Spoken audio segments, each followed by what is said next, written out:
wanna do? What I've only for talk about today. I was gonna come in and share up the live. Make we do this. Let us get this done. I have to start the live on YouTube after I play my song because YouTube claims it's copyright violation. Can you imagine? So them not the whole of my life them can't monetize because them claim say it's copyright violation. So we just have to do what we have to do. So welcome everybody. Welcome, welcome, welcome.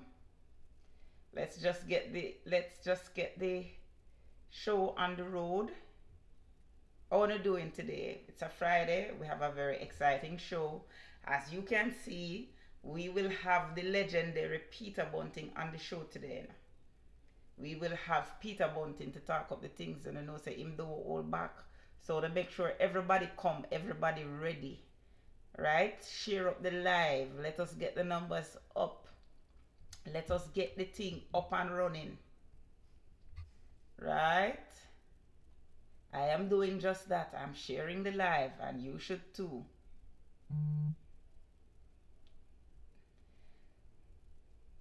We are so I'm gonna come in and share up the live. How are you doing today? How are you doing? What's up? What's up everybody? Yes, that's your next MP. Alright. Let's go. Hi YouTube. Let me make sure I show no my face over there on YouTube. Hi. Hey YouTube. Wagwan. Wanna come in, share up the live. Right? You know, before I came live today, I was watching a town hall meeting by the Jamaicans for Justice on the constitutional reform. You know, the government ain't doing it, so it's up to private citizens and private organizations to do it. You understand? So it's so sad that the government refuses to tell people, to share with people what they're really reforming. Them no one we know, you know. Good evening, Tyrone. Good evening, Dave. Good. Let me see who else come to heal me. Mrs. Escobar, we know. Greetings, William. Hi, Howard and Nature Girl. Just I go through everybody. We're there. Zenique, what's up? Thank you for the rose, Dominique. Rohan Taylor, how you do?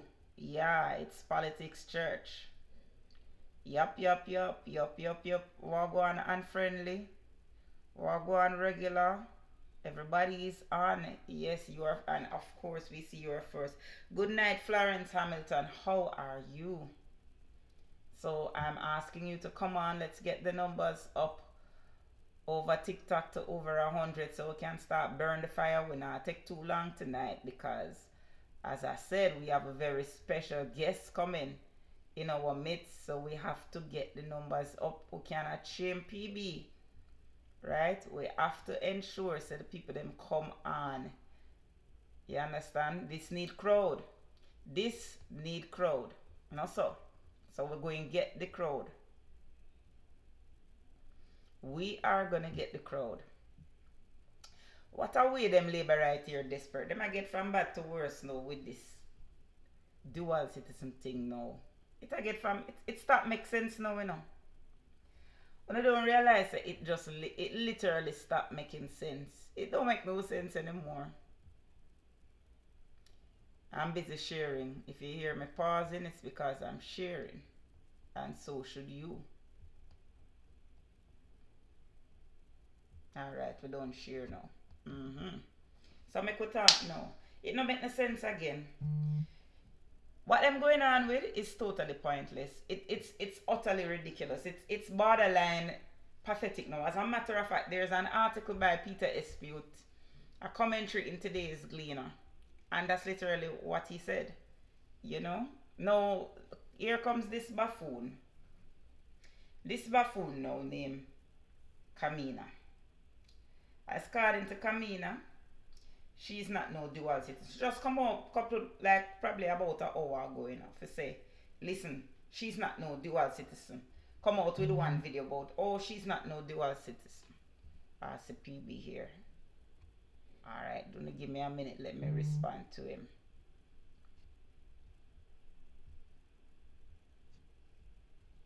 It's by WhatsApp call. Alright, I know you.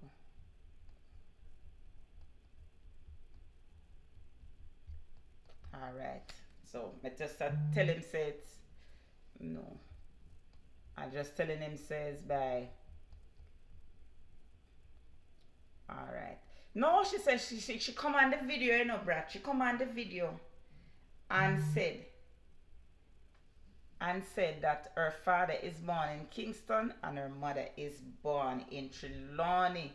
So she is not a dual citizen, but I am saying no, Kamina, you are not known for speaking the truth. Remember, say you go parliament, go tell blatant lie, you know, for cover for Marlene, Mala 04, you know. Oh, you know, Michelle. Remember, say you go parliament, go tell a lie on AJ Nicholson, you know. Good night, Annie Jones, over there on YouTube. Good night, Maxine. Yeah, man, let me tell you something. We have to remember that this lady is not known for telling the truth. This is the same lady, you know, where did want to be Commonwealth. The Commonwealth, Gensec, right? She's talking about, oh, she's Jamaican and she's not no dual citizen like Marky British. But she seemed to forget that she was fighting to be the Gensec of the Commonwealth. And she's not known for speaking the truth. If there is not a more devious person than this one, you know. She's a very devious woman. You understand? So why should we trust what she says? She have to come show we her paperwork. She have to come show we her paperwork. Because she come out and say she is not a dual citizen like Marky British. Why she never say she's not a dual citizen like Samuda British too? Samuda is a born. You remember say Samuda come out yesterday and admit say him born in the UK, you know. Remember, you know. So all them a beat Marky G. It's like they never understand when people say if you're living in a glass house, don't throw stones. Because you see when you throw stones, you're going to break your own glass house. You understand? And is that getting them, you know, because now all of a sudden, every minute them a shift the goalpost. Every minute the goalpost shift. Every minute the goalpost shift. Because at the end of the day, wait, let me find something here now. May I look for something for show now.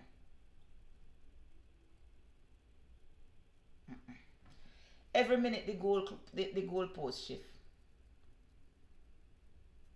Yeah man, Mr. Samuda come out and talk about how him is a British citizen but him renounced. But him take with the idiot. How these people take us for idiot, it just don't make no sense. It don't make no sense because at the end of the day, you can't just renounce, so, you know. What him come out and said that he is in an advanced state of renouncing his citizenship. No, Matthew. You see this now? Because we show up your hypocrisy. We show say, you know say you born in England and you sit your fat ass down there. Right? Telling people, no, you're quiet, you keep quiet. Listening to people, bashing Mark Golding, when you know say not only are you a dual citizen, but you're born in the UK. You understand? This just goes to show, you know, how wicked and disingenuous and lie them is. You understand? Because first and foremost, you can't just renounce like that. It is a process. Him talk about well advanced in the process, so clearly he don't even know. He don't even know the process. He don't know the process. Because first and foremost, it's just something you download. Yeah, it not take no long time. But if he knew the process, he would have known what to say. But as me say, all of them have to go declare. Them have to go talk. And we're going to be calling them out because before Mark Golding even consider renouncing any citizenship, every single labor right who is a dual citizen, no matter which country them is dual citizen with, have to renounce.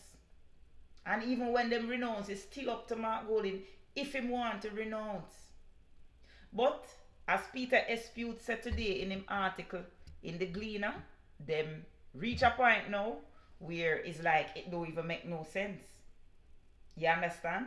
It's like them put themselves in a hole now where it don't make no sense. It's a total waste of time. So let me find the article for now, because I want to read this article.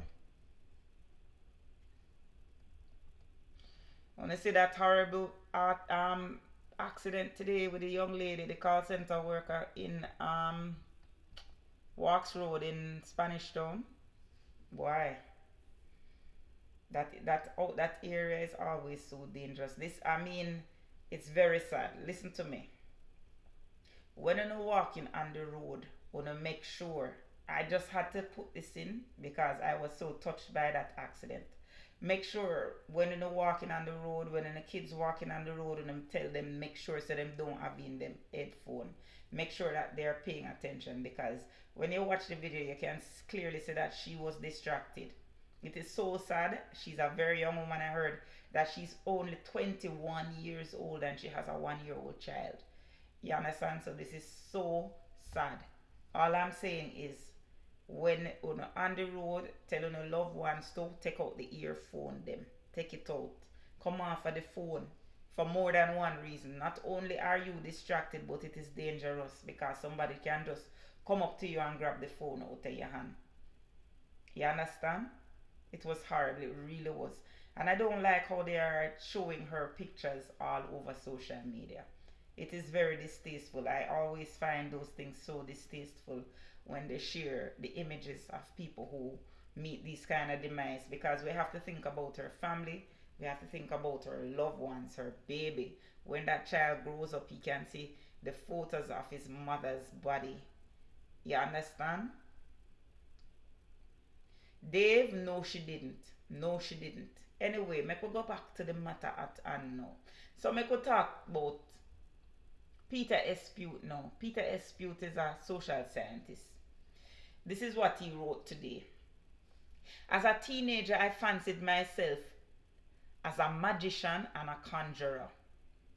I got hold of a few books like Scarn's Magic Tricks and Magic Tricks You Can Do, and my parents bought me a magic box, and soon my family and friends were bored to death with my card tricks and other stunts.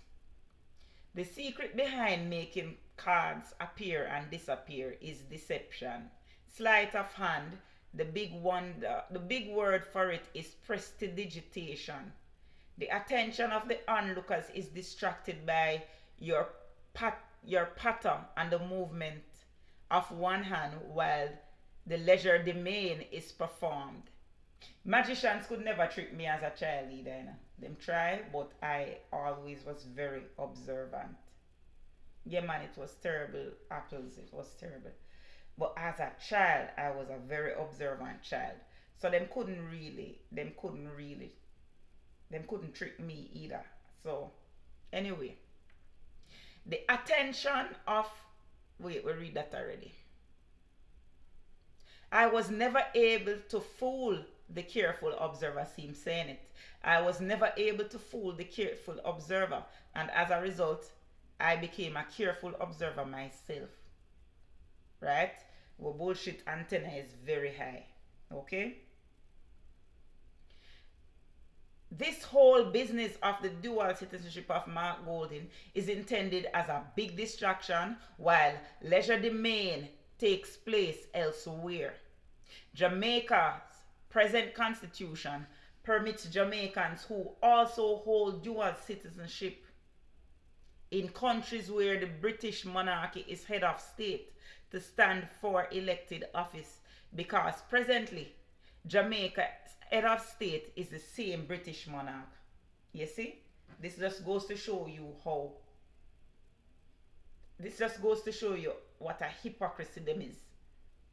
The Jamaica Labour Party and their acolytes in the media know this very well. They know that Jamaican politicians who are dual citizens of Britain, Canada, and Australia serve quite legitimately, while those who are dual citizens of countries like the USA, France, and Lebanon, which have different heads of states, are barred by the present constitution from seeking elected office in Jamaica.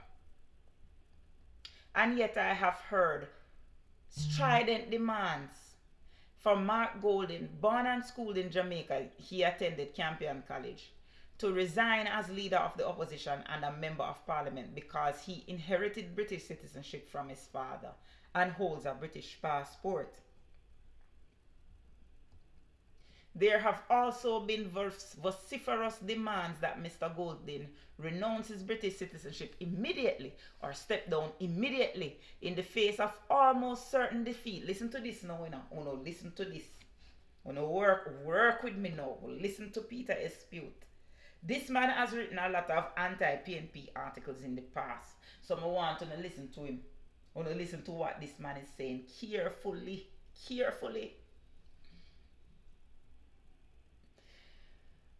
In the face of almost certain defeat at the next general election, so the opinion polls indicate, the JLP has become desperate.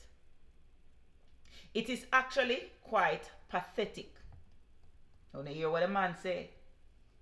Everyone sees it and would laugh at the JLP's last-ditch dramatic efforts at political one-upmanship if it weren't so tragic.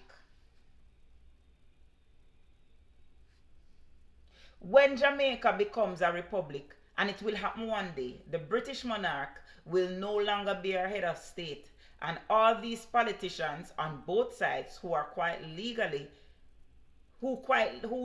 quite legally serve with dual citizenship must renounce the other and step down.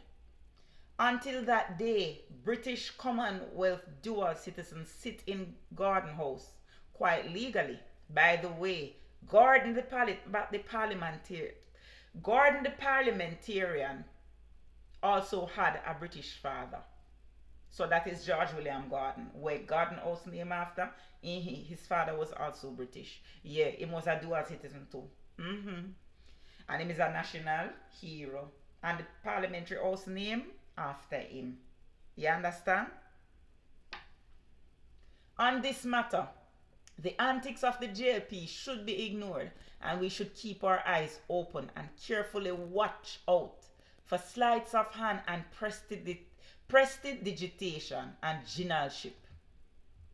While the country is distracted by the JLP shenanigans around Golding's British heritage, some are even going so low as to play the race card. The JLP are taking steps on listen now. This is very important. The JLP is taking steps to amend our constitution, to give almost absolute power to the head of the party in the power. Listen what the man saying, you know. The man say they are amending the constitution. This is why I'm saying that we are not taking note. They are amending the constitution to give almost absolute power to the head of the party in power. It will go backfire upon them doing because they cannot win the next election. You understand? What if me tell you say labor rights read the article and I still say a lie and the man and them are idiot. I tell you all the time, you know, Mrs. Escobar said them people they don't have no sense. The world is coming to realize that labor rights are idiots. And they don't realize this. According to the proposed new constitution, no one can prevent the nominee of Jamaica's prime minister from becoming the president of Jamaica, and the vast majority of the constitutional changes can be implemented with a simple majority in both houses. You see, I tell you all the time, you know, so the man is trying to create a dictatorship. You understand? The man is trying to create a dictatorship. Why? In July 2023, while the CRC was holding its secret meetings, the JLP government rushed through in one day an amendment to Section 94 of the Jamaica Constitution without consulting the opposition and without their support. What was the purpose of the CRC if not to propose and think through constitutional amendments and achieve national consensus? Or was this more legit domain? Give this JLP government the power to appoint a partisan president and to change the constitution without consultation, and they will do it. They have amended the constitution without consultation twice in quick succession over the last year, flying in the face of public criticism. So we can look for them to do it again. And speaking of which, I forgot, I never come live yesterday, and we know about cartels rejection of his bail application. I need to have Isaac Buchanan come to the altar, come at the altar, join us at the altar one of these days, and soon, because he said something on his live. And by the way, Comrade Leader Mark Golden was on Isaac's program, what name again? Context Matters. That is it. He was on Isaac's program yesterday speaking, and Isaac actually mentioned why Cartel lost his chance at bail. According to Isaac Buchanan, Cartel's lawyer, the Bail Act was amended a few weeks before. It was changed so that Cartel couldn't get bail. The Bail Act was amended, and that is why Cartel did not act. That is what the judge explained to him in court yesterday. That the Bail Act was amended and that is one of the main reasons why Cartel did not qualify for bail. So we have to go carry Sir Isaac to the altar to sit with us and have a conversation. So these people change the law and the constitution at their whim. Remember that they just try to ram through laws, and everything that they do, every time somebody carry them to court, constitutional court, human rights court, they lose. This government has never won a battle where they have flouted in the face of the constitution. They have never won a battle. You understand?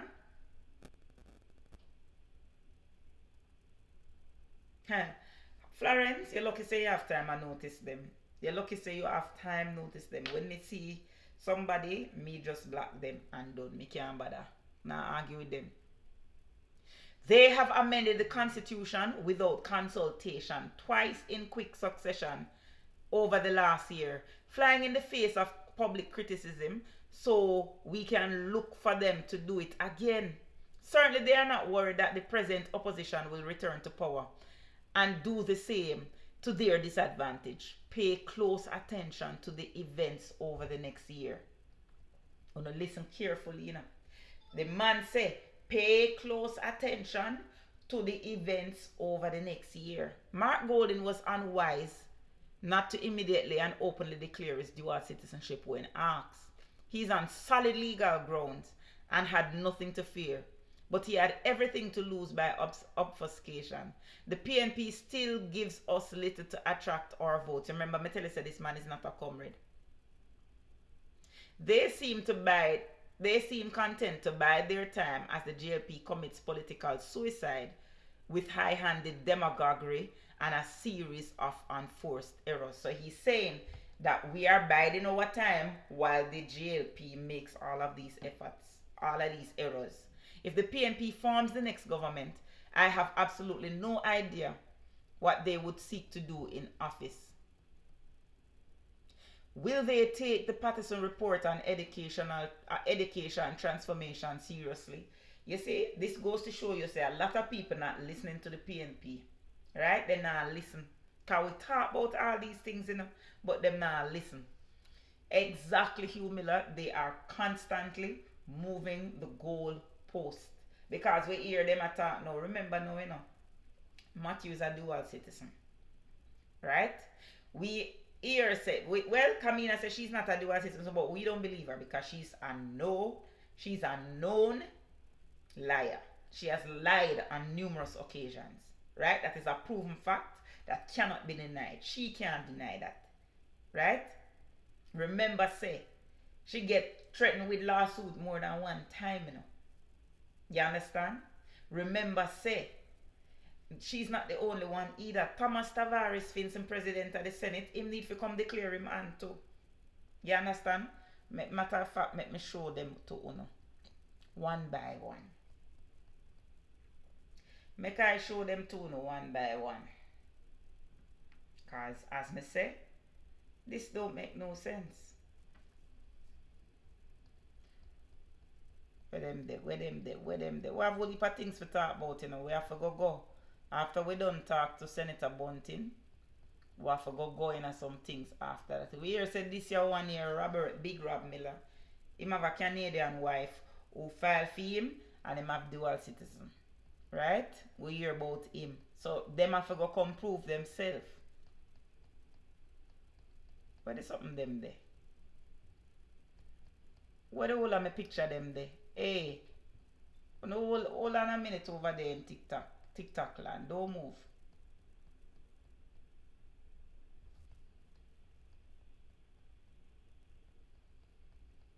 Because I don't know where my picture them is.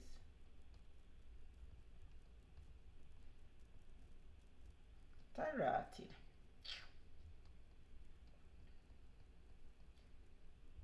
You know, so the picture them never come over. Sure. So it go. The picture them never come over. Anyway, the bottom line is, him have to go prove himself. We hear about Tom Tavares, Vincent. We hear about, let me tell you who else we hear. We hear about Juliet Cuthbert, but the biggest one we hear about is Michelle Charles. We hear say Michelle Charles is a dual citizen with the USA. It is alleged that she is a dual citizen with the USA, and if that is the case, you know, she have to step down, because now that is against the Constitution.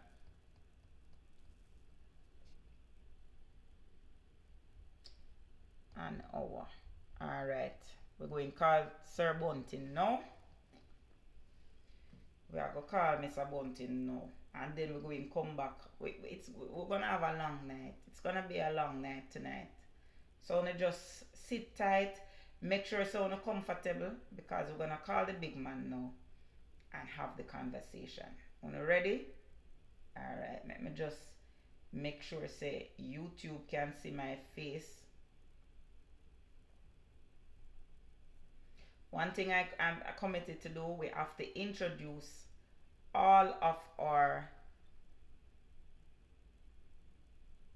Yeah, we know about that, you know. Where apples are say now.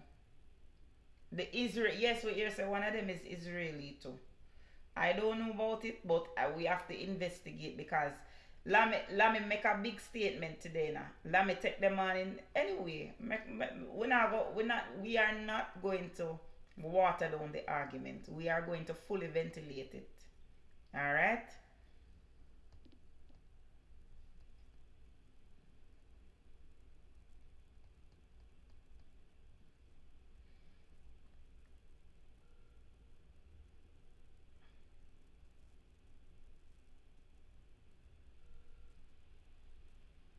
Good night. Ready? Alright. Ready? You hearing me? Okay, I was asking you if you're ready now. Yeah, man, I'm ready. Alright, great. Alright. Well, Politics Church, we have the legendary Comrade Senator Peter Bunting, opposition spokesperson on national security, joining us right now at the altar. Welcome, Comrade Bunting. It is an absolute pleasure and honor to have you on this platform. Thank you, Kamala. It's great to be here with you and your listeners, your audience. Thank you. Excellent. All right, Comrade Bunting. First things first. The Minister of National Security a few days ago wrote a letter to Comrade Leader Mark Golding, chastising you for speaking out on behalf of Corporal Rowan James, former president of the Police Federation. I want us to discuss that issue now. First and foremost, Just tell us what is happening with that situation. Well, as far as I understand, that issue of interdiction is tied up in a whole series of court actions that have that commenced after the interdiction, and it seems just from an observer, to be quite protracted. It must be quite expensive. Um, it's still unresolved. The effect of it is that it has sidelined the elected chairman of the Police Federation, Rowan James. But this is not just about one individual's disciplinary issue. Mm-hmm. What was his offense? Why did the High Command go after him? He was stridently advocating compliance with a court order regarding overtime payments. The court had ordered that the High Command put a system in place to commence tracking and paying overtime to rank and file members by April 2023. April came, May came and went, June came and went.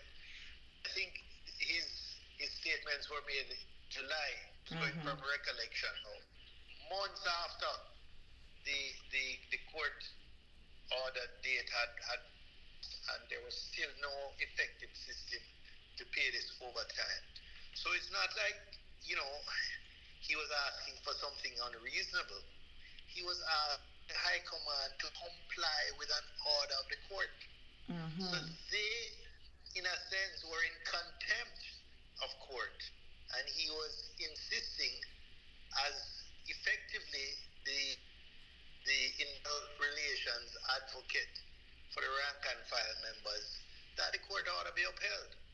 So it's not, Dr. Chang is disingenuously trying to make it about a disciplinary issue of an individual. But it was really what, in effect, was an attempt at union busting, an attempt at devising the file and undermining the Federation's role as the advocate for police welfare. It of course also raises serious questions about the accountability of the High Command, who failed to give the court's directives promptly. And you can't have a system where there is accountability for the rank and file, but impunity for the High Command. That's not fair or just. So they interdicted Corporal James, but as far as according to the media, it was overturned, was it not? He was supposed to be reinstated. Supposed to be reinstated. They did not reinstate him, but eventually brought another court action to postpone the reinstatement. And after a while, if this is dragged out, he effectively was tied up in court and couldn't function. So the year that he was elected to serve having run out, there was a new or the annual Federation conference where I spoke and where I've traditionally been invited to speak, and a new executive was about to be elected because the in a sense it was a temporary leadership that had been installed to complete the term of Corporal James. So it is in that context I was speaking. Now, just step back from the police experience. In the past negotiations, which was probably more complex than normal because of the whole reclassification exercise in the public sector, you will recall how the government bullied and intimidated the leadership of all the public sector groups to sign by, I believe it was March 1st, and threatened if they didn't sign by that, they would have to wait years right. year because there was budgetary allocation and so on. They then also did in each of these groups, they would have a couple of columnists who would be undermining the leadership. Really, I'm observer would suspect that they are persons sympathetic to the government Definitely. and more loyal to the governing party than they were to the group that they were elected to represent. And therefore, they would be actively undermining their own negotiating team within their WhatsApp groups, etc. This compounded with the bullying and threatening by the Minister of Finance and his team caused most of them to have signed by March 31st, which was when the government now promptly turned around and after guaranteeing them 20% over the 3 years, gave themselves 100%. 200. Well knowing the hypocrisy of it was they knew had they announced their own salary increase prior, they would never have got the settlements. That's right. At the levels they did. So it was really an exercise in deception. It wasn't a fair system. It was a transparent system, and it is within that broader context that we need to place what happened in the Federation. The PNP is, in a sense, our raison d'etre is to speak, our reason for being is to speak for those who don't have a voice or a powerful voice on their own. Indeed. Our raison d'etre, is particularly in nation, is to speak to power. So where you find injustice, where you find abuse of power, we are obliged to speak for those who can't for themselves. SAF, paramilitary operation, operating on a split. Their members legally strike. Their average member, cannot go to the media and speak out. Right.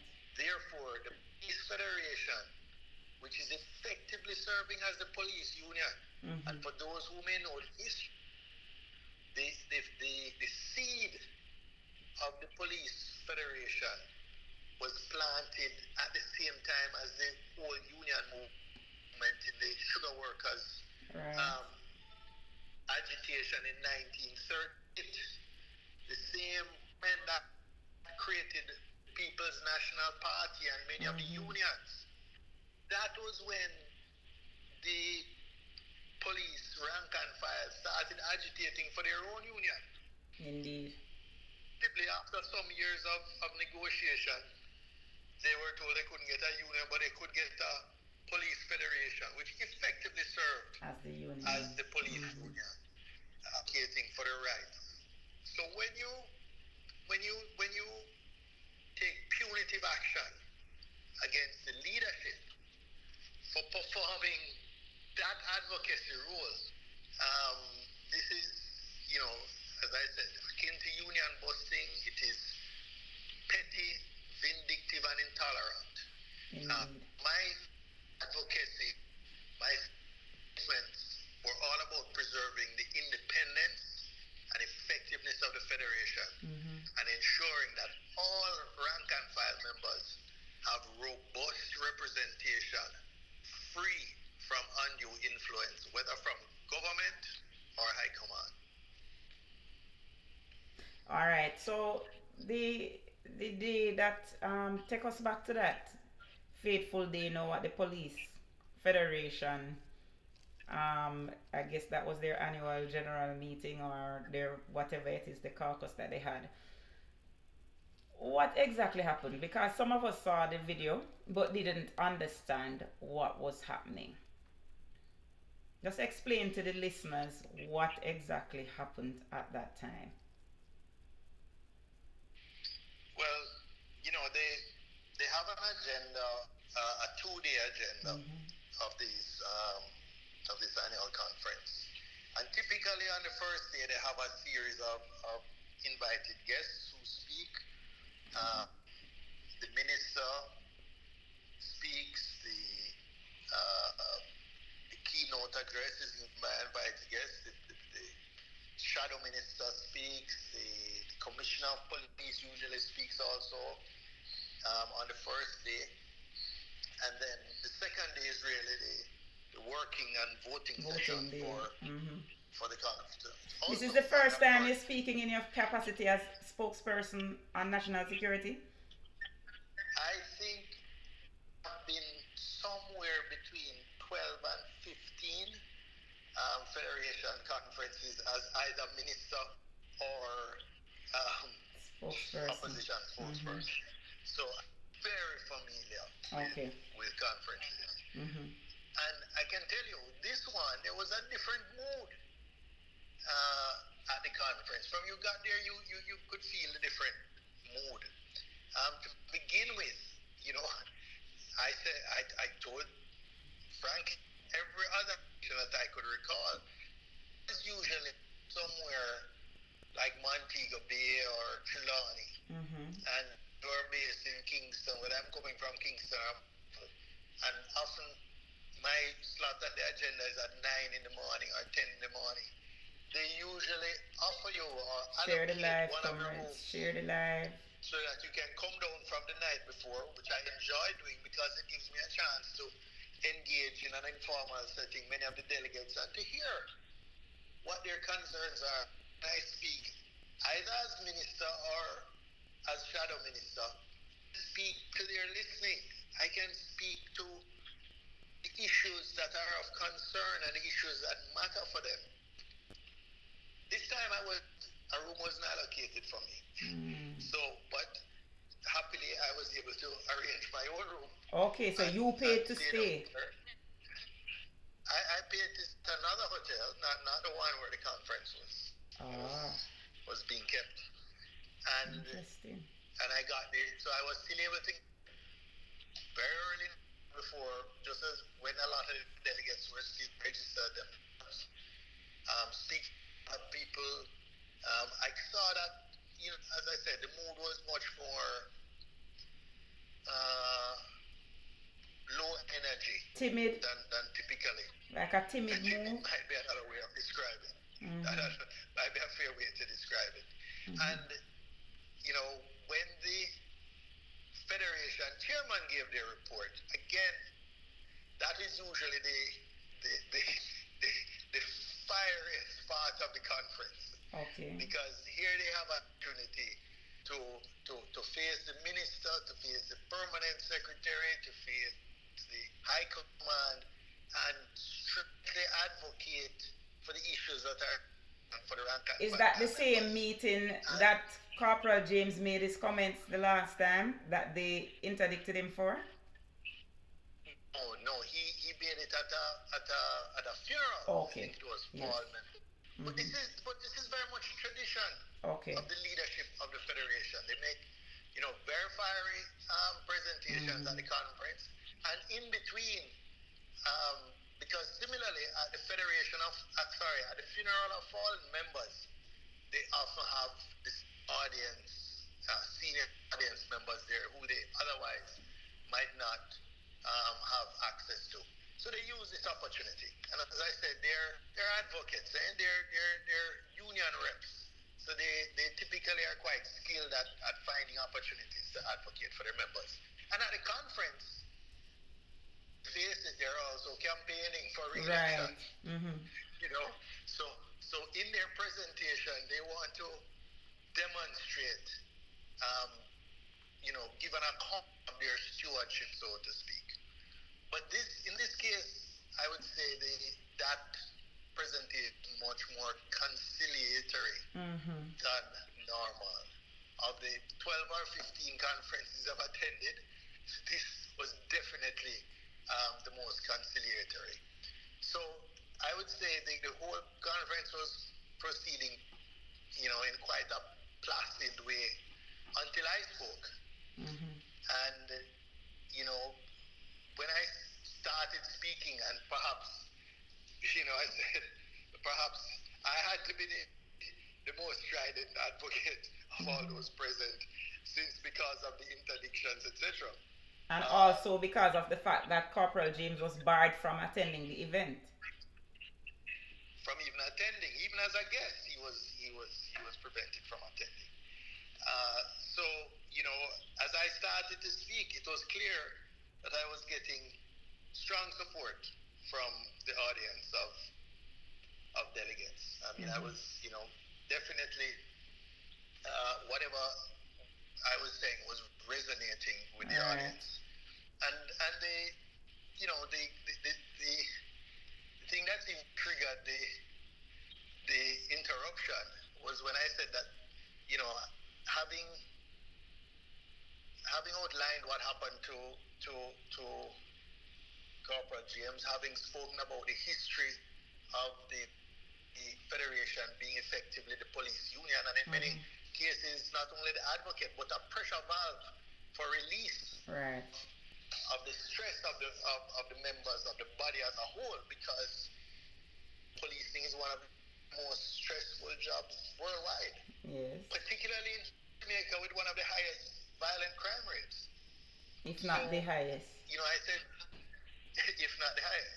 I said this conference is, in a sense, a watershed. You delegates will have to decide what type of leadership you want, what type of leadership the rank and file deserve. Do you want a timid, Corey-favoring leadership, or do you want independent, strident advocates for your welfare? But you notice that when you chose one in the hog pen, the one that ball is in it lick. That is it. Well, at the same time, somebody jump up and the interruption. But is that person even a member of the hierarchy? Why did Stone lick him so hard? Well, that person was a guest like myself, because the inspector branch board has their separate conference. So yeah, because they are officers. They're considered officers, right? Well, they're not gazetted officers. Okay. They're Jamaica, so I call them khaki clothes people, but they are not gazetted officers. That starts at the superintendent or the assistant superintendent level. So, but clearly, people trying to curry favor. So he was not. He was an invited guest just like you, and yet him interrupt the people that meet him. Yeah, precisely. He had no more standing than I did there. And he made a nonsense point about it. So, but it wouldn't surprise me if you hear soon that he's promoted, because I don't think he was acting on his own initiative. Or somebody sent him to interrupt. I think he must have felt he had the backing of someone much higher up than his rank. Yeah. All right. So why is it that the High Command is so involved in the Federation's conference?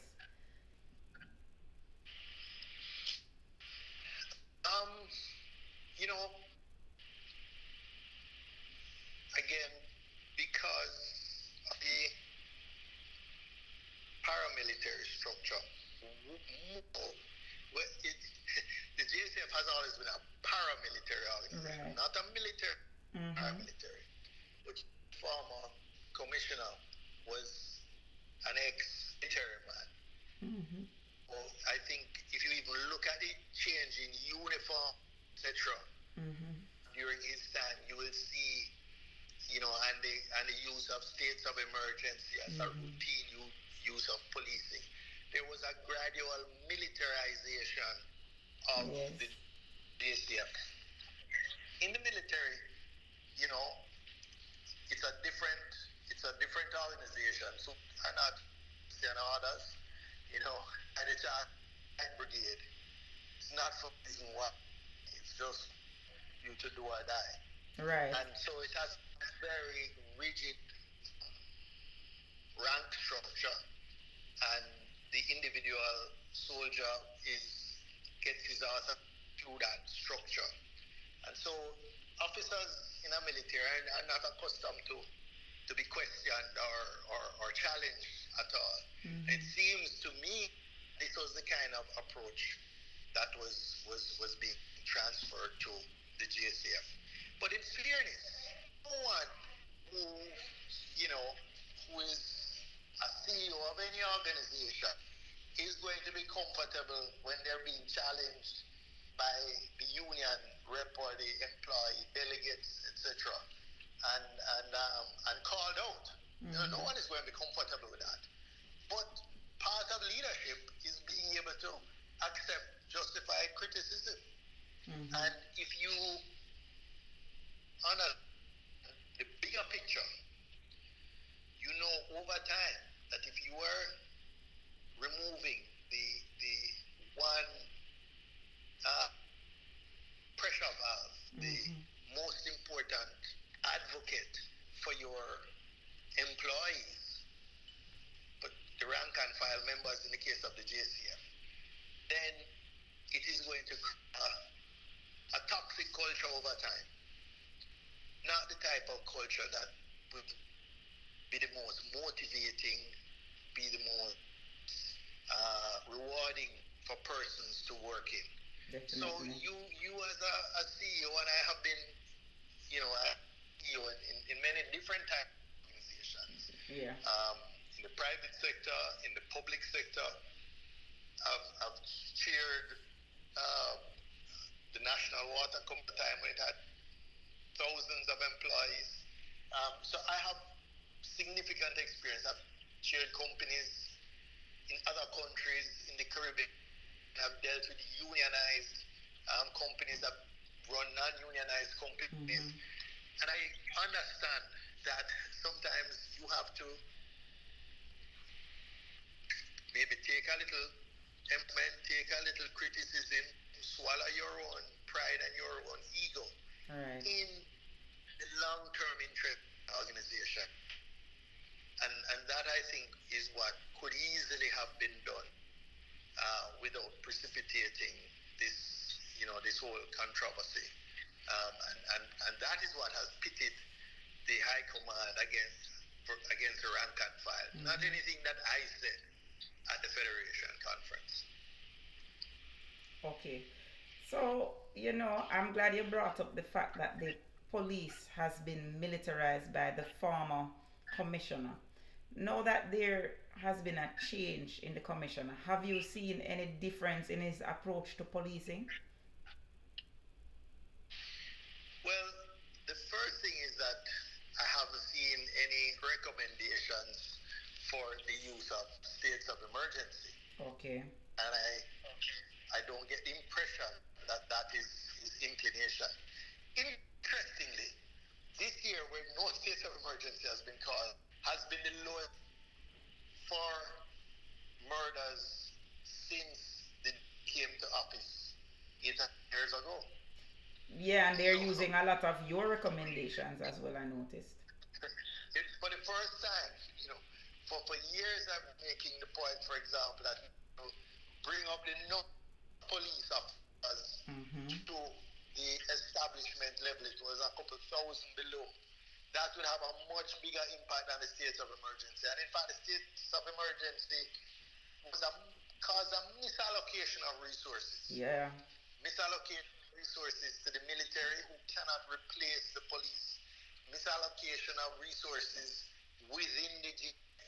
You had hundreds of people manning these checkpoints, fixed points, months after month, some for an entire year.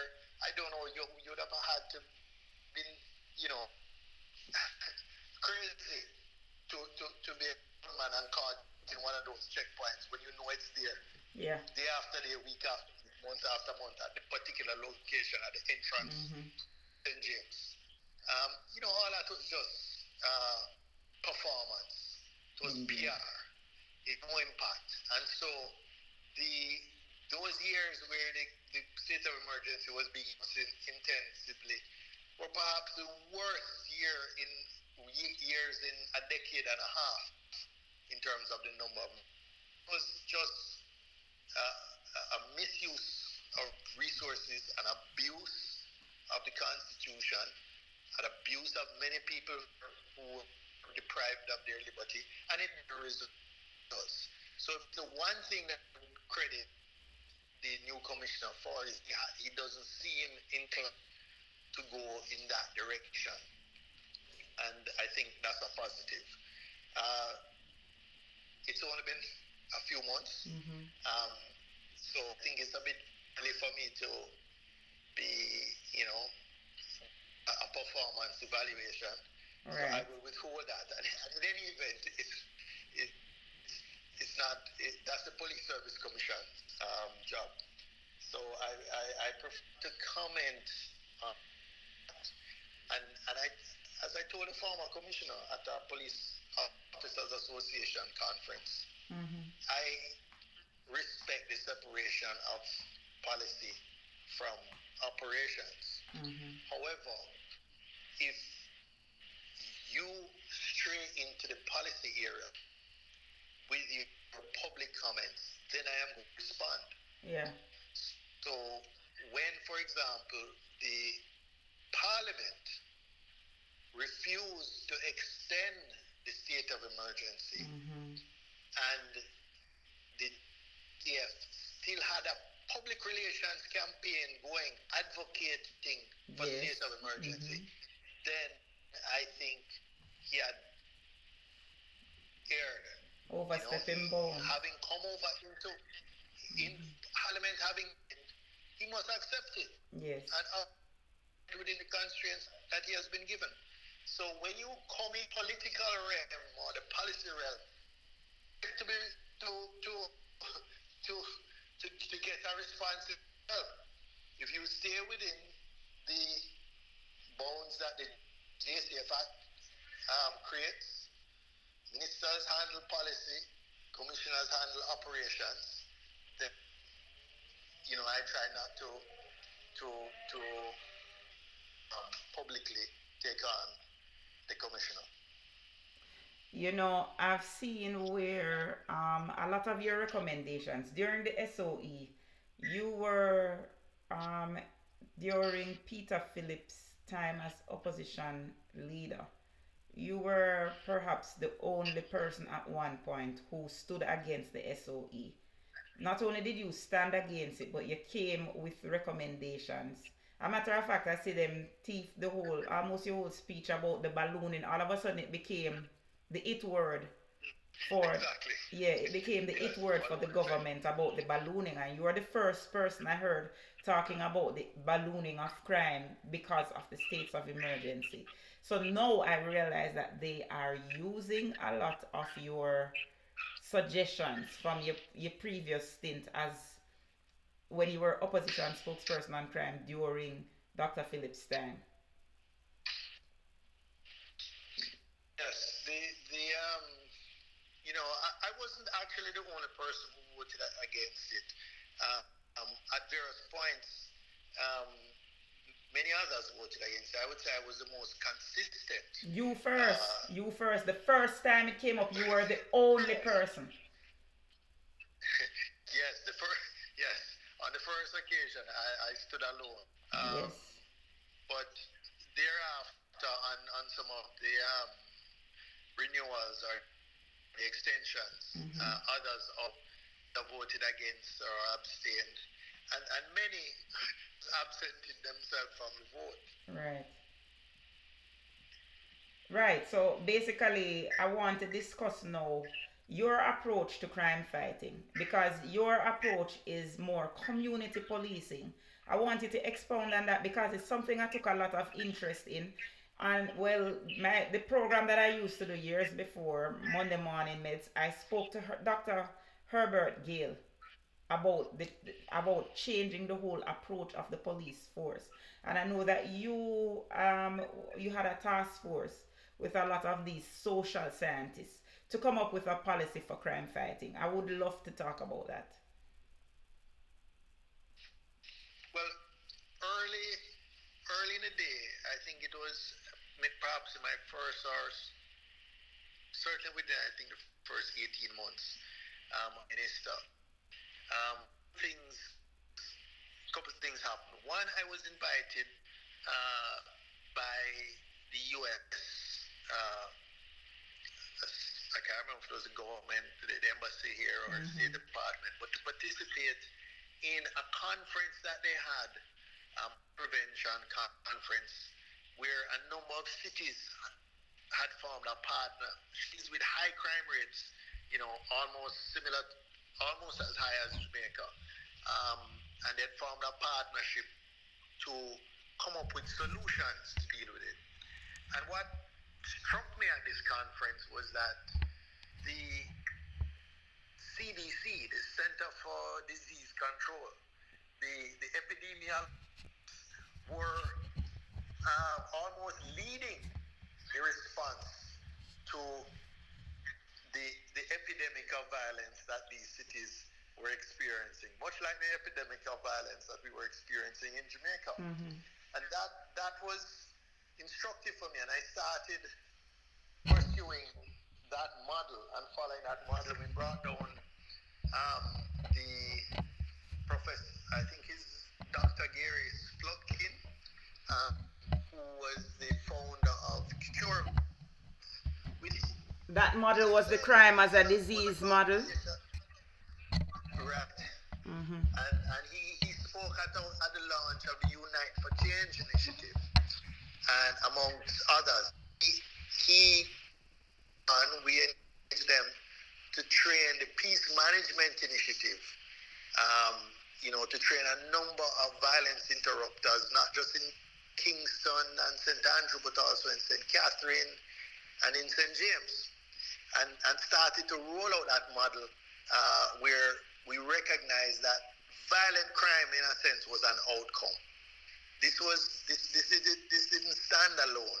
And if you use that disease model, yes, while you had to isolate those persons who were already infected, because just like in a contagious disease, the greatest predictor of a case of violence or a case of murder would be a previous case of violence or a previous case of murder.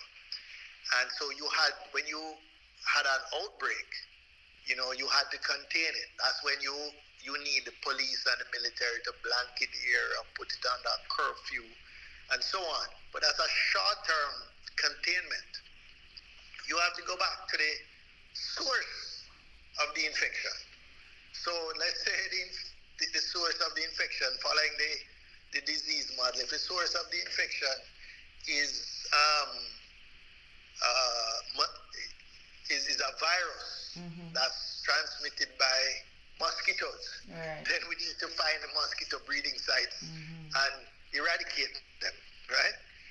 If it is a waterborne virus, because people don't have access to clean, potable water, then that's what we have to go to the root cause of the violence. And for a long time, we spent time combating crime, called crime control, but we didn't put enough resources on preventing crime. So I tried to have I just had to verify my TikTok because I'm not crime liking prevention my life. that went along with crime control.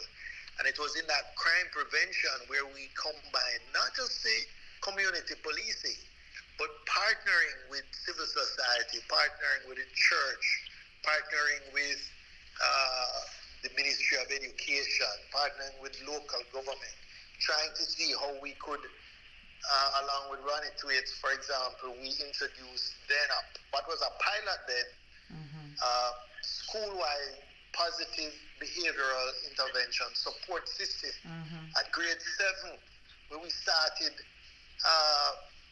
teaching the kids, how to talk it out rather than fight it out. And those types of interventions. And also to have sufficient social workers that you could identify that while, you know, the sort of school-wide intervention might work for 80 or even 90% of the kids, there was a cohort that needed a secondary or tertiary level intervention. And we had all that designed. And, you know, when we handed over, when we lost the election and I had a meeting to hand over to the GMP's minister, the one thing I asked him to do, I said, boy, we've started a process. It's going to take years to really give a return. But, you know, if we focus not on the next election, but on the next generation, right, then this will pay great dividends. And boy, it's like, because I said it, the first thing they did was kill that program.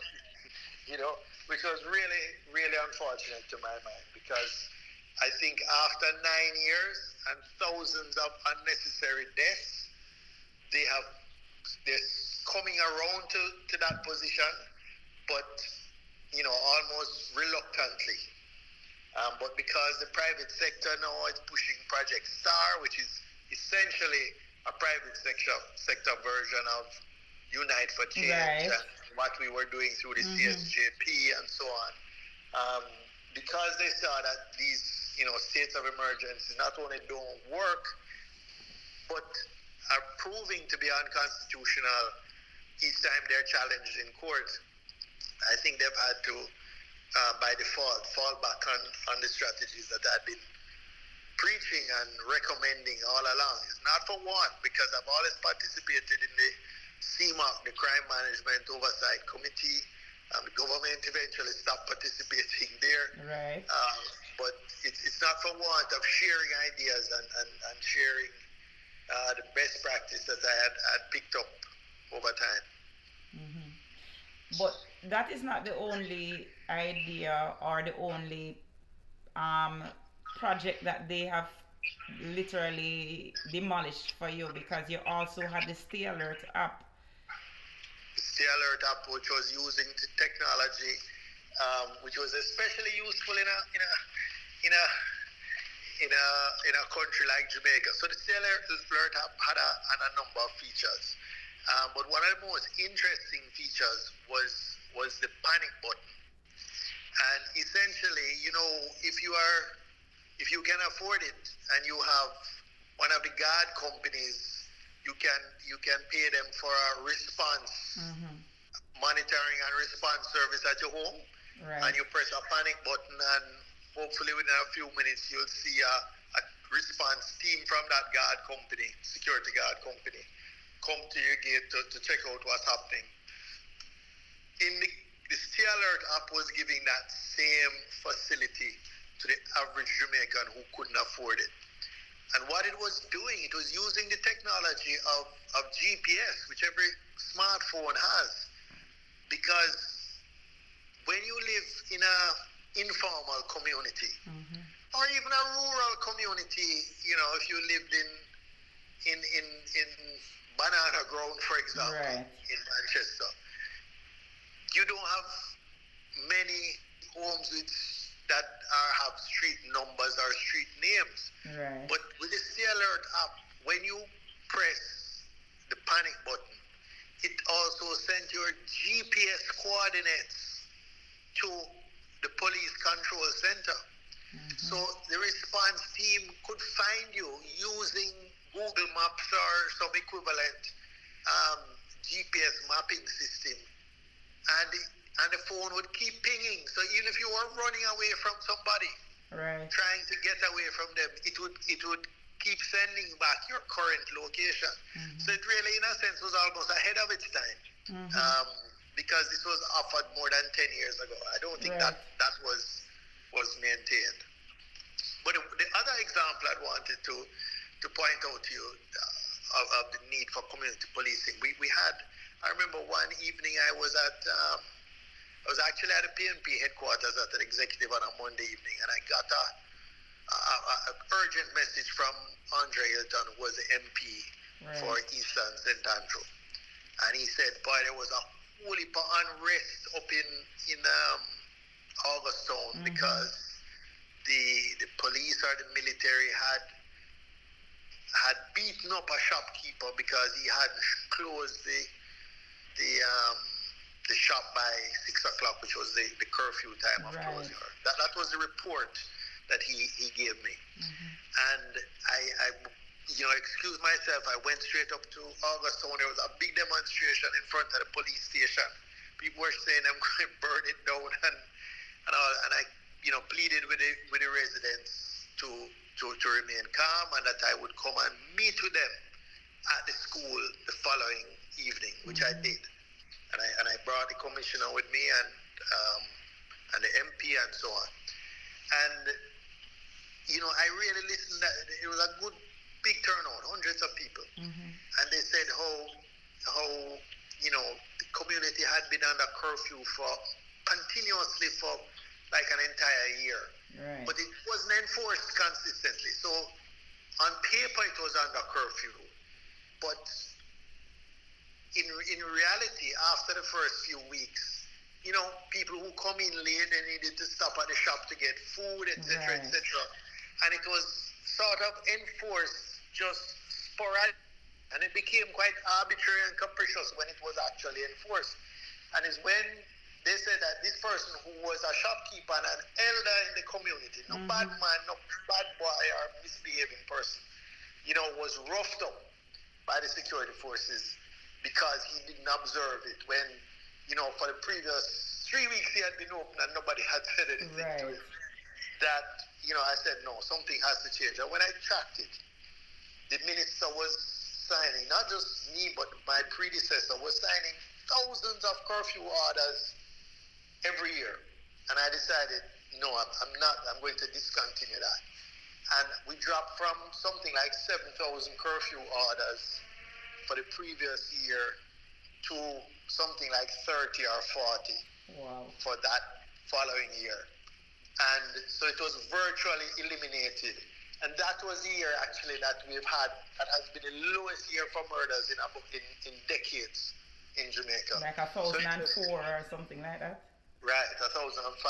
And what it convinced me that the path we were following was correct, because it didn't use all these repressive measures. It didn't alienate the police from the youth in communities. We combine that with things like decriminalizing personal use, ganja. Again, that had been a source of friction between communities who, truthfully, they didn't see a youth smoking a spliff much different from somebody drinking a white rum. And therefore, for the police to come along, trundle them into the back of a vehicle for processing, and then they would get a criminal record, then basically they were marginalized in terms of economic opportunities. They couldn't go on farm work, they couldn't get certain jobs in the private sector, couldn't get a visa and so on. That it just didn't make sense. These were not violent criminals. So when we cut that out, we reduced by somewhere between 12 and 14,000 charges a year. Unclogged. I remember during that time too, somebody's reminding me that there were 0 murders in Augustown that year. For an entire year. We went a whole year. When we changed the approach, it worked. It worked. We went an entire year without a murder in Augustown. And a lot of work was also done by the MP. I want to give him credit for that. I don't want to say it was just the ministry or it was a really a partnership with all the citizens and the churches and social workers and the Violence Prevention Alliance people and so on. But it worked. And I think had we stayed the course, today we would be well below 1,000 murders per year. We would probably be more in the region of 500 or lower per year. You were on a trajectory. We were on a trajectory. And what you see happening now in the high schools or in the schools is very frightening. It is. Because that's what we're seeing are the seeds sprouting, but they're not yet, they're not yet mature. And the research that we accessed during that time suggested that 86%, forget the exact figure, of gang members had dropped out of school by grade 9. Mm-hmm. And it was one of the things that I shared with Minister Ranitwaits at the time. And he started giving directives, policy directives to principals and boards. Look, you can't just get rid of your problem by expelling students and putting them on the streets in communities. And then later on, they become the problem of the police and the Department of Correctional Services.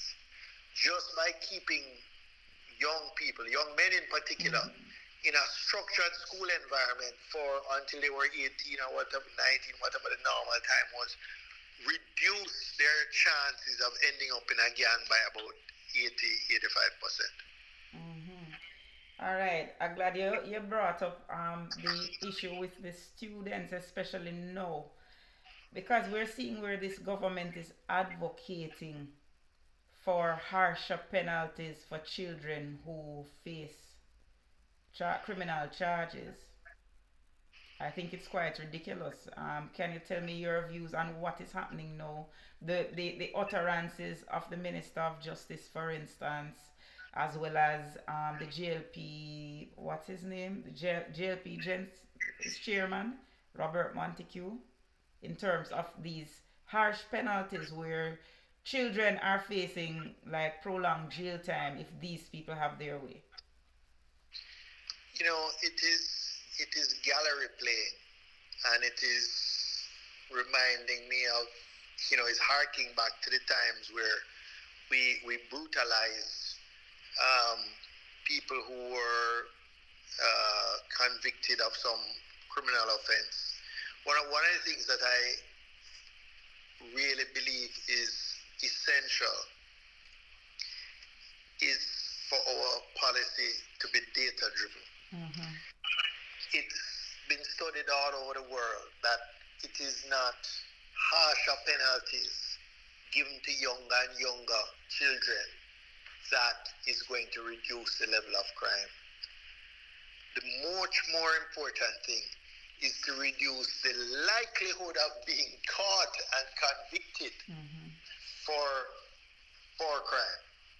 So when you already have, let's say, a mandatory minimum of 15 years, and you make a big song and dance of moving that mandatory minimum to 20 years, that is just performative.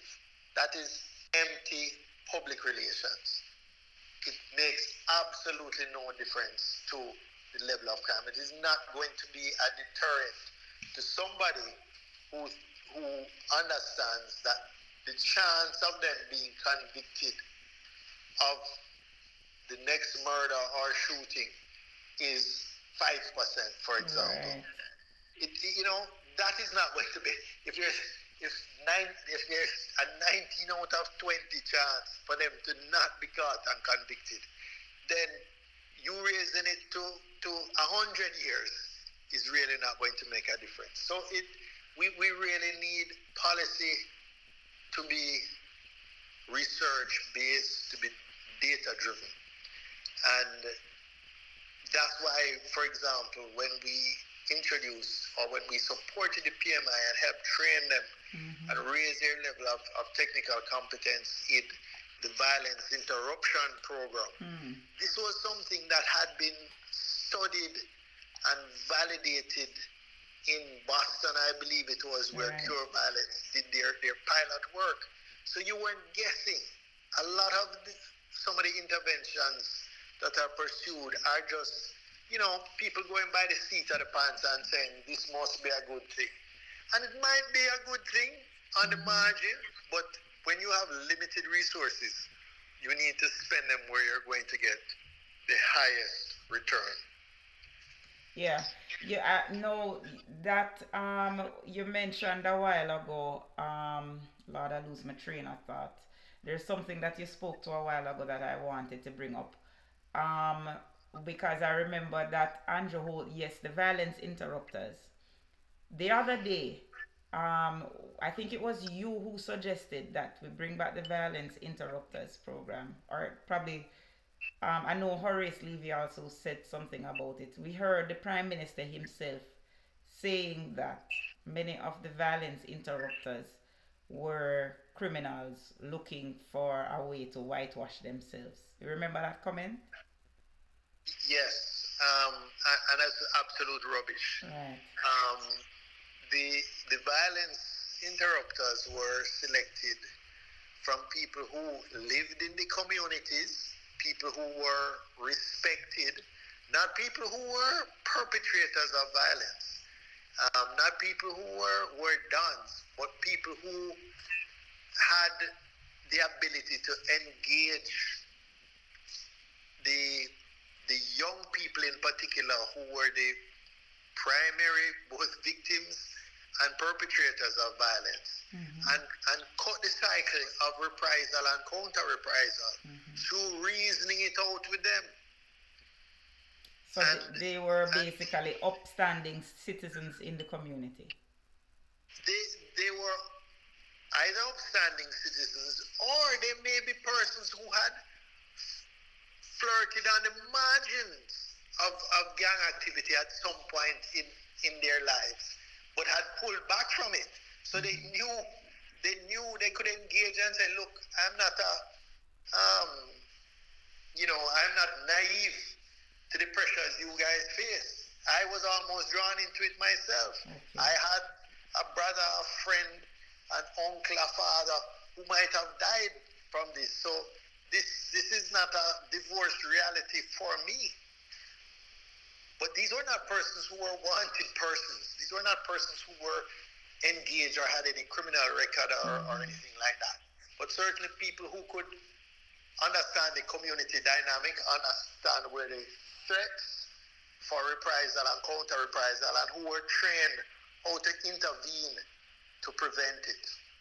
It's very interesting because, boy, I see now where, as you say, the Spark program, they are trying to, not, no, what name? Operation Star? Star. But it doesn't seem to be taking any root. It doesn't seem to be going anywhere. What's your feedback? I haven't gotten a recent report on it, but let me just say, I think it's a good program, but the scale of it is so tiny relative to what we need nationally that it will have an impact, I believe, a positive impact on the few communities where it operates. Okay. But if you want to make a national impact, you're going to have to put real resources behind it. Just to give you an example, in 10 or 12 years ago, the CSJP, which was just one source of that sort of social intervention support, the CSJP3 had things like employment training and skills training and so forth. It had social workers, case workers who would intervene and, take teenagers who were, acting out and who it was felt had potential to become violent or commit acts of violence, to work with them to steer them away from that and get whatever rehabilitatory, remedial action that needed to be taken. But we were spending at that time, say, I think it was in the order of 1.2 billion a year. That was 10 or 12 years ago. So adjusted for inflation, that would be in today's dollars maybe 2.5, 3 billion, and that was not enough. Now Project Star is 500 million over some number of years. So you're really seeing it's just going to be a tiny drop in the bucket until we put some serious state resources behind it, then it have a demonstration effect. Okay. Now, in terms of the school children, just to go back to them and the violence that we're seeing in the schools, what are your recommendations in terms of the collaboration between the Ministry of Education, for instance, or I should ask you, who would you want to see collaborate to try and, I mean, address the situation? Because as you said earlier, we're at a point of emergency. We had actually assigned um, a Sergeant Minto. In Mm-hmm. fact, he was recently promoted to Superintendent Minto. He's now in charge of Saint St. Elizabeth. Elizabeth. Mm-hmm. But he had been seconded to the Ministry of Education, and he Mm-hmm. was in charge of really the liaison and the coordination between the GSTF, the school safety officers, the community um, policing branch, the ministry, the teachers, the schools, particularly the ones who were in rough communities Mm-hmm. and having behavioral challenges. As I said, he had the full support of Minister Twaits, who really was one of my strongest partners in the Right. cabinet, because we recognize that school is probably the only state agency or the Ministry of Education through schools that interacts with every single Jamaican at some point. Yeah. So you can't miss the opportunity to re-socialize those who didn't get properly or adequately socialized, whether in the family level, at the community level, wherever else, wherever they missed it. I remember when I was, going to school, there were a lot of kids whose parents had migrated, Mm-hmm. but they had a grandfather or a grandmother who played that role for them. And if those who didn't had a teacher Right. who played that role for them, so they still got the adequate love and socialization and care. But today, we don't see that in every situation. Mm-hmm. We see kids who are essentially parenting themselves. Yeah, And we see some parents who are no better than the kids. that's true. And so we have to recognize that reality and use the institution of the schools to play a wider role than just delivering a curriculum, really creating productive, peaceful citizens for the country. All right. Now, we're going to talk now about the elephant in the room, which is what everybody is talking about, the biggest distraction about the comrade leader's citizenship. Now, you had come out and basically chastised Daryl Vaz.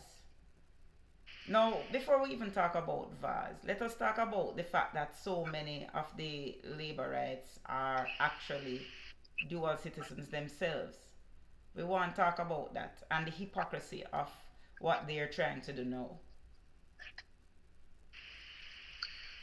Well, the first thing you're old enough to recall that we went through this in the 2007 to Right. about the 2011 period, Mm-hmm. where the matter of eligibility for parliament was fully ventilated, not Mm-hmm. just in public discourse, but in the courts. Right. And what was clear was that, one, to be eligible to sit in, or to be eligible to be a candidate for election or appointment to parliament, all you needed was to be a Commonwealth citizen, Mm-hmm. to be over 21 years of age, Mm-hmm. to be a Commonwealth citizen and ordinarily resident in Jamaica for the previous 12 months. Mm-hmm. Now, when you read that, you don't even need to be a Jamaican technically. Right. right? Just a Commonwealth citizen. So a Bayesian could come to Jamaica, live here for 12 months, register to vote. He could vote in an election, or he could offer himself to be an MP, or he could be appointed to the Senate. That's all the 1962 Constitution required. However, non-Commonwealth citizens were not so eligible. And if you were a dual citizen with a non-Commonwealth country, you were not so eligible. So it's really a non-issue. As far as I know, and I'm I can't speak authoritatively whether he had renounced or not, but I never heard of it. Michael Manley would have qualified for British citizenship by descent through his mother. Right. Michael Peart, who was Speaker of the House, he was born in the UK and had British dual citizenship. There was no issue made of it. Samuda has been in the Senate for many years. Matthew Samuda, no issue made of it.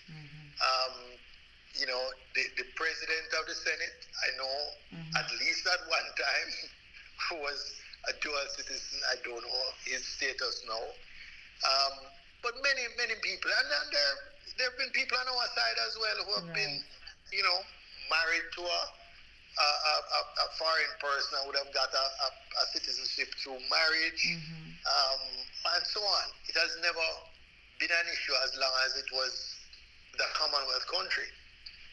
So in 2011, Andrew Holness declared that he was in favor of dual citizens sitting in Parliament, but without the restriction of being Commonwealth.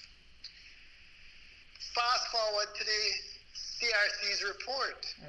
The Constitutional Reform Committee, they recommended that dual citizens, without restriction, be allowed to sit in Parliament. In fact, the president, who would be the head of state, the most senior, their recommendation didn't even require him to be a Jamaican by birth. Could be a Jamaican by descent, right? So this about face that they've now taken to just suddenly say, well, it's fine for everybody else, but not for the person who is about to take away my job, is self-serving. It's self-serving hypocrisy as far as I'm concerned. And, I am quite happy if we want to have as part of the whole discussion and debate on dual citizenship, or rather constitutional reform, to say, do we want to identify certain offices that we don't want dual citizens, just Jamaicans solely, to occupy? We can have that discussion, and I think there can be legitimate arguments made, but it certainly wouldn't only be one office. It couldn't only be Prime Minister. Definitely not. It should apply to everyone in the cabinet, because the Prime Minister, can be anybody from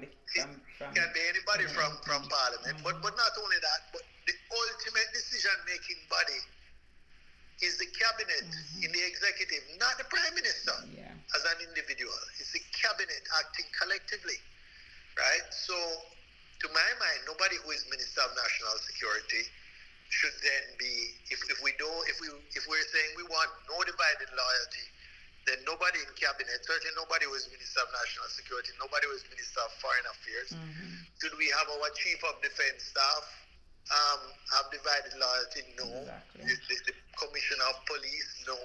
So, in fact, we would have to look at a wide cross-section of offices and say, if this is the principle that we genuinely believe in, then all of these offices must be by, persons who have solely Jamaican citizenship. But see, odd years of independence, has it been an issue? Can we point, what is the mischief we're trying to correct?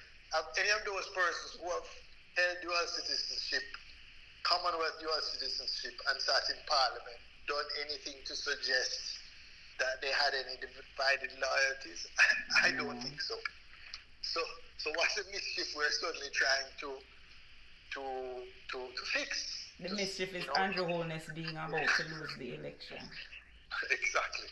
Exactly. Yeah. So I agree with you that this whole thing is a waste of time. But you know what is an even bigger hypocrisy? Is that after this country spent wasted so much money having to hold these whole series of by-elections for, I think it was 5 or 6 American dual citizens who were disqualified, starting with Daryl Vaz. After all of that, there is evidence now that since 2016, persons with U.S. citizenship on the government side what you saying? Talk to me. What you saying? I'm telling you, there is evidence, and if you I can share it with you. Share, go ahead. There is evidence that persons, for example, who are currently serving in cabinet, were in Parliament after all this thing that was made absolutely clear that U.S. citizens would not be eligible for Parliament. They were appointed to the Senate and served there while still having a U.S. And they're still in the Senate? And they're not still in the Senate, they're still in the cabinet. In the cabinet, okay. Yes, they are in the cabinet now. In fact, they weren't in the cabinet in 2016, but they're in cabinet now. But they were ineligible to be in Parliament. And there's a strong suspicion that at least one U.S. citizen is still serving without renouncing their U.S. citizenship in the Parliament as we speak. So what steps are we going to take now as a party to remedy this situation? Well, as far as I'm concerned, the step we should take is to vote out all of them. But I mean, in the meantime, we have to expose the people. But when you see how long the process takes, I mean, we should expose them, and I mean that shouldn't only be for us; it should be for media, right? It should be for even social media. Well, that's why we want to know. Yes. Right? But the legal process is so slow that I'm expecting that the ballot box will be the more effective method to remove this kakistocracy. Definitely, I agree with you there. But in the meantime, if we could know who these people are, at least we could show up the hypocrisy even more. Well, I will point you in that direction. Certainly. But off the air. And here am I listening intently with my ears cocked to hear who. All right, no problem. I'll wait until it's off the air. But I was in school when I was Minister of National Security that you don't disclose your sources and methods publicly of gathering intelligence. Definitely. We're hearing of all different citizenships. We're even hearing of one who might be an Israeli dual citizen. I've heard that speculation. And the Israel is not a part of the Commonwealth, is it? No, it is not. There you go. So we have a lot of things to read. Well, you see, Comrade Bunting, they're the ones who went down this path. It's a distraction, of course. These GLP actors excel in misinformation, in gaslighting, in creating distractions. Hey, look, here's this shiny object over here. Right. In the meantime, when I went to Prattville Primary on Labor Day, when rain falls, it pours into the grade 6 classroom it's risked their lives. It's going into the panel boxes. The whole building looks like a little earthquake. It would fall down because of the level of corrosion and rust. Meanwhile, there's 200 and odd kids at risk of electrocution or of a building collapsing on them. Meanwhile, we have paid over 450 million in the same parish to rent an empty building in Mandeville. Yes. Right? This is what they want to distract you from. You know, the conditions of the infrastructure of the schools of the Mandeville Regional Hospital. You know, meanwhile, they and their cronies, you know, benefit from contracts left, right, and center. This whole thing with what they've done, in terms of renting the buildings to TAG seems to be a widespread issue, you know. It doesn't seem to be. I mean, they seem to be renting the buildings from either activists or even an MP, one of the buildings rented from. So this seems to be a widespread issue. I would love if we could dig deeper to find more. Look here, man. Look here. You only just look on the government island how many people are very wealthy who have no obvious source of that wealth. You know, and I think you don't need to go beyond that. Right. I'm hopeful that we will hear something from the Integrity Commission. It's almost the anniversary of that report that identified, I think it was 6 parliamentarians who were being investigated for illicit enrichment. Right. I hope they don't come to another annual report without having moved forward in terms of being more specific. We saw an article recently in the Gleaner indicating that we should look out for something. Well, I have my popcorn. And I have mine right beside you. Thank you so much, Comrade Bunting. I want to talk to you some more, but we're going to have a part 2 of this discussion. We have to have a part 2. But we know how it is, and you committed an hour to me, right?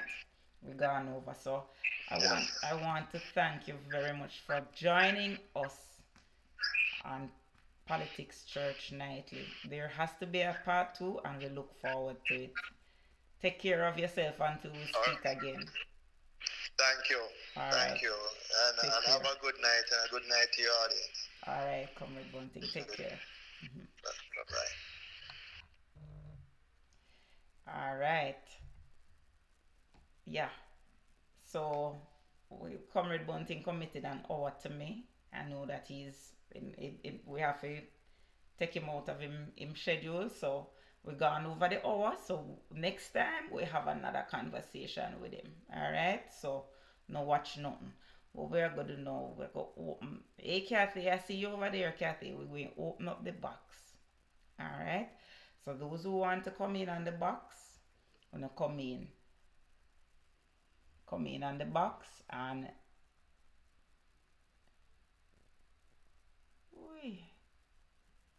what am I doing? Cancel that. Come in on the box if you want to come in on the box. Let us start now. Because we have a heap of things to discuss in our comrades. A lot of things to discuss. So wanna talk to me there.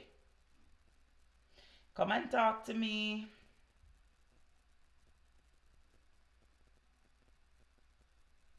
Where are my comrades? Talk to me. Who is coming up in the box?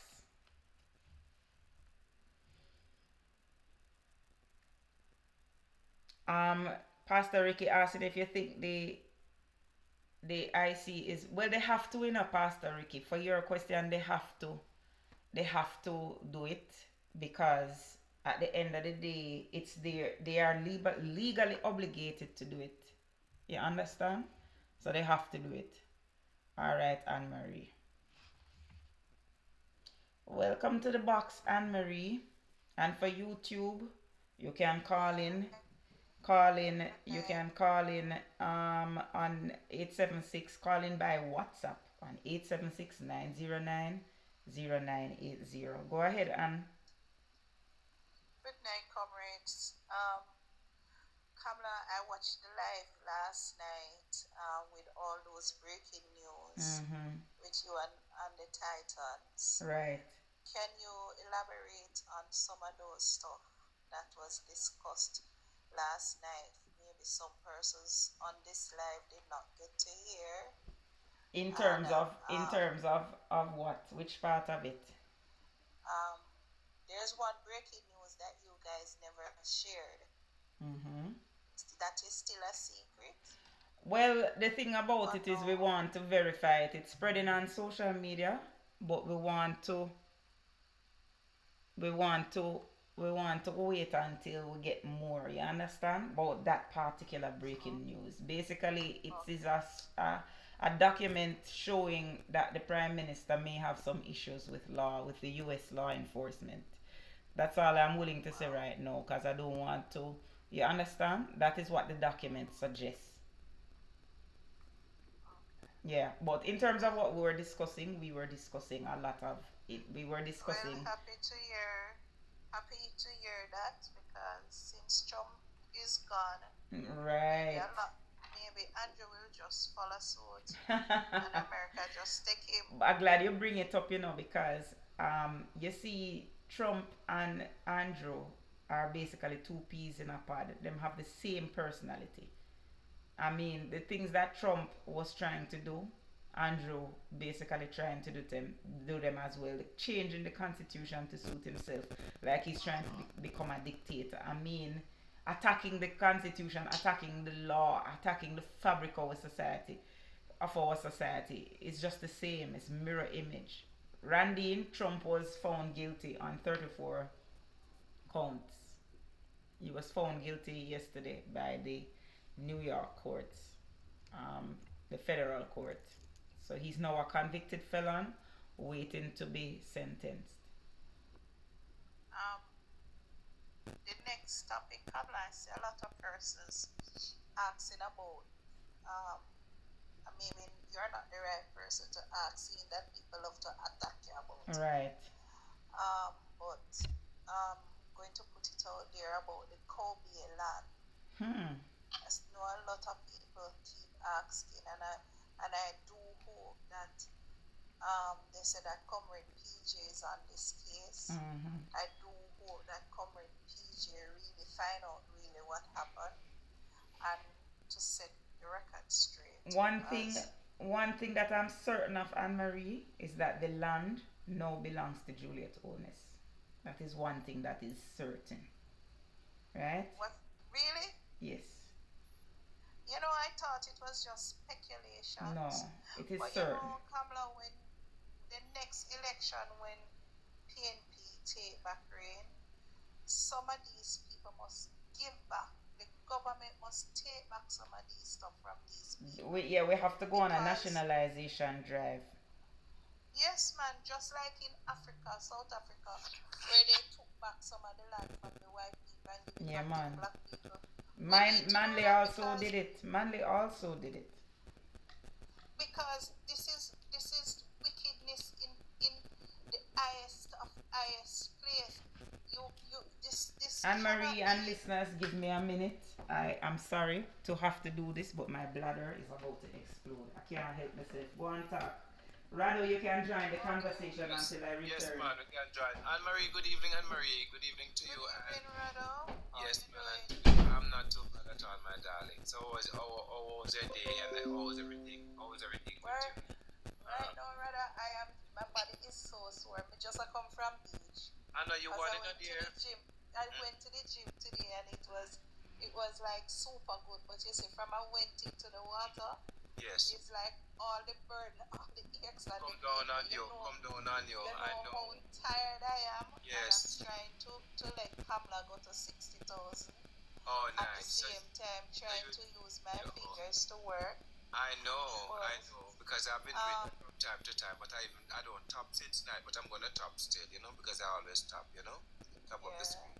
I shouldn't even but be listening tonight, I shouldn't even be listening tonight, but when you start to hook to, I am hooked to our programs, so it's like can I it become tell a you? part of me. It I become was a part really of me, and Marie. I was really busy today Yes, with a yes. lot of office work and Oh, um trying to get some stuff done, and right. it pains my heart sometimes to see how much money is spent on taxes, Yes, especially from one individual company, but yet right. still the government take it and And thief squander it it, and squander it, squander squander it it and out thief it, for their misuse it. own for and it's not even misuse, for their Yes. own personal wealth. Selfish gain, yes, wealth, yes, for purposes, for their own selfish purpose.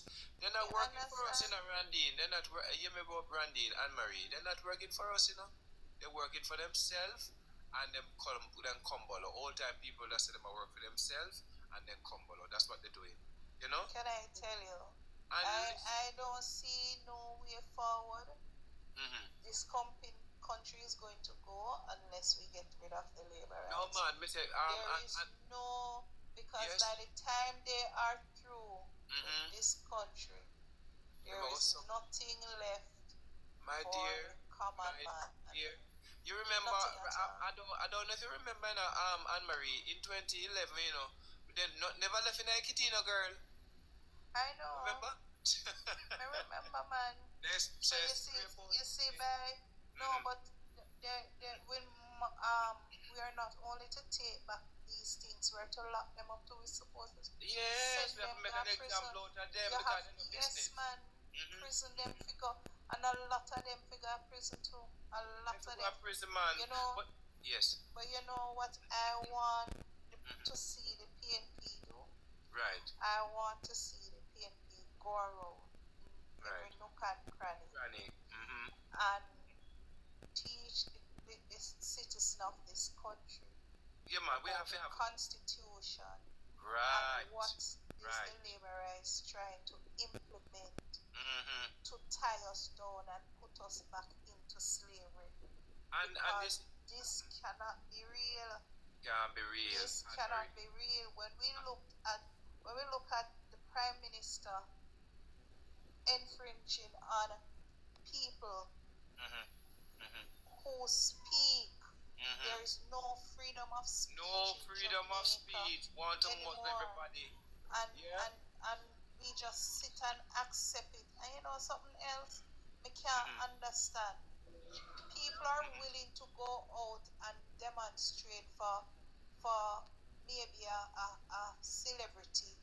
Yes. Or maybe even young men who they definitely know are in the wrong. Yes. You go out and you demonstrate, but your civic duty that you must stand up for. And let me tell you something. Constitution. Anne-Marie. They are not going out there. People are not willing to go. No. Because the thing about it, the current fear, Anne-Marie, the current fear, they make this government intimidate them. You see, because people didn't know about the government send the police on the people bed to get them and them something there and try to intimidate them and tell them about to protest without, yes, to tell them about to protest without and permit it is illegal and them something there. So people falling for all these things. So how we and then again we have to take hint, we have to try and ensure that they don't fool us, Anne-Marie, because the thing about it, the government members and the supporters of the government going out there to say them a protest, they're protesting over the opposition leader. Can you imagine? I'm back. Want to get rid of the That's opposition crazy. leader. And the government is found guilty in so many counts. The current government is found guilty with their pants down. They're found with their pants down in every sense, basically. You understand? And they're not protesting. We are the one who should be protesting. That is right. But it seems like our diaspora have more interest in Jamaica than who lives here. because that is it. this country at the junction on where we are at now, we should be taken to the street. And then when you talk about that, you hear people say they don't want to go on the street because Andrew will know that is true. The people them afraid. I know. They're That's a part. Yeah. They're afraid. But you see, the thing about it, we can't all be afraid, you know. Can't because be back in the days, if our foreparents were afraid and we didn't wouldn't stand be up, where we are today. Thank you very much. Thank you very much. Yeah. We would not be where we are today. Quite right. Yes, so come not to cut you or anything like Randy. We can continue the conversation. But don't worry. You see what I really want. I see you love Randine. Yes. Randine. Rado Ratcliffe love you.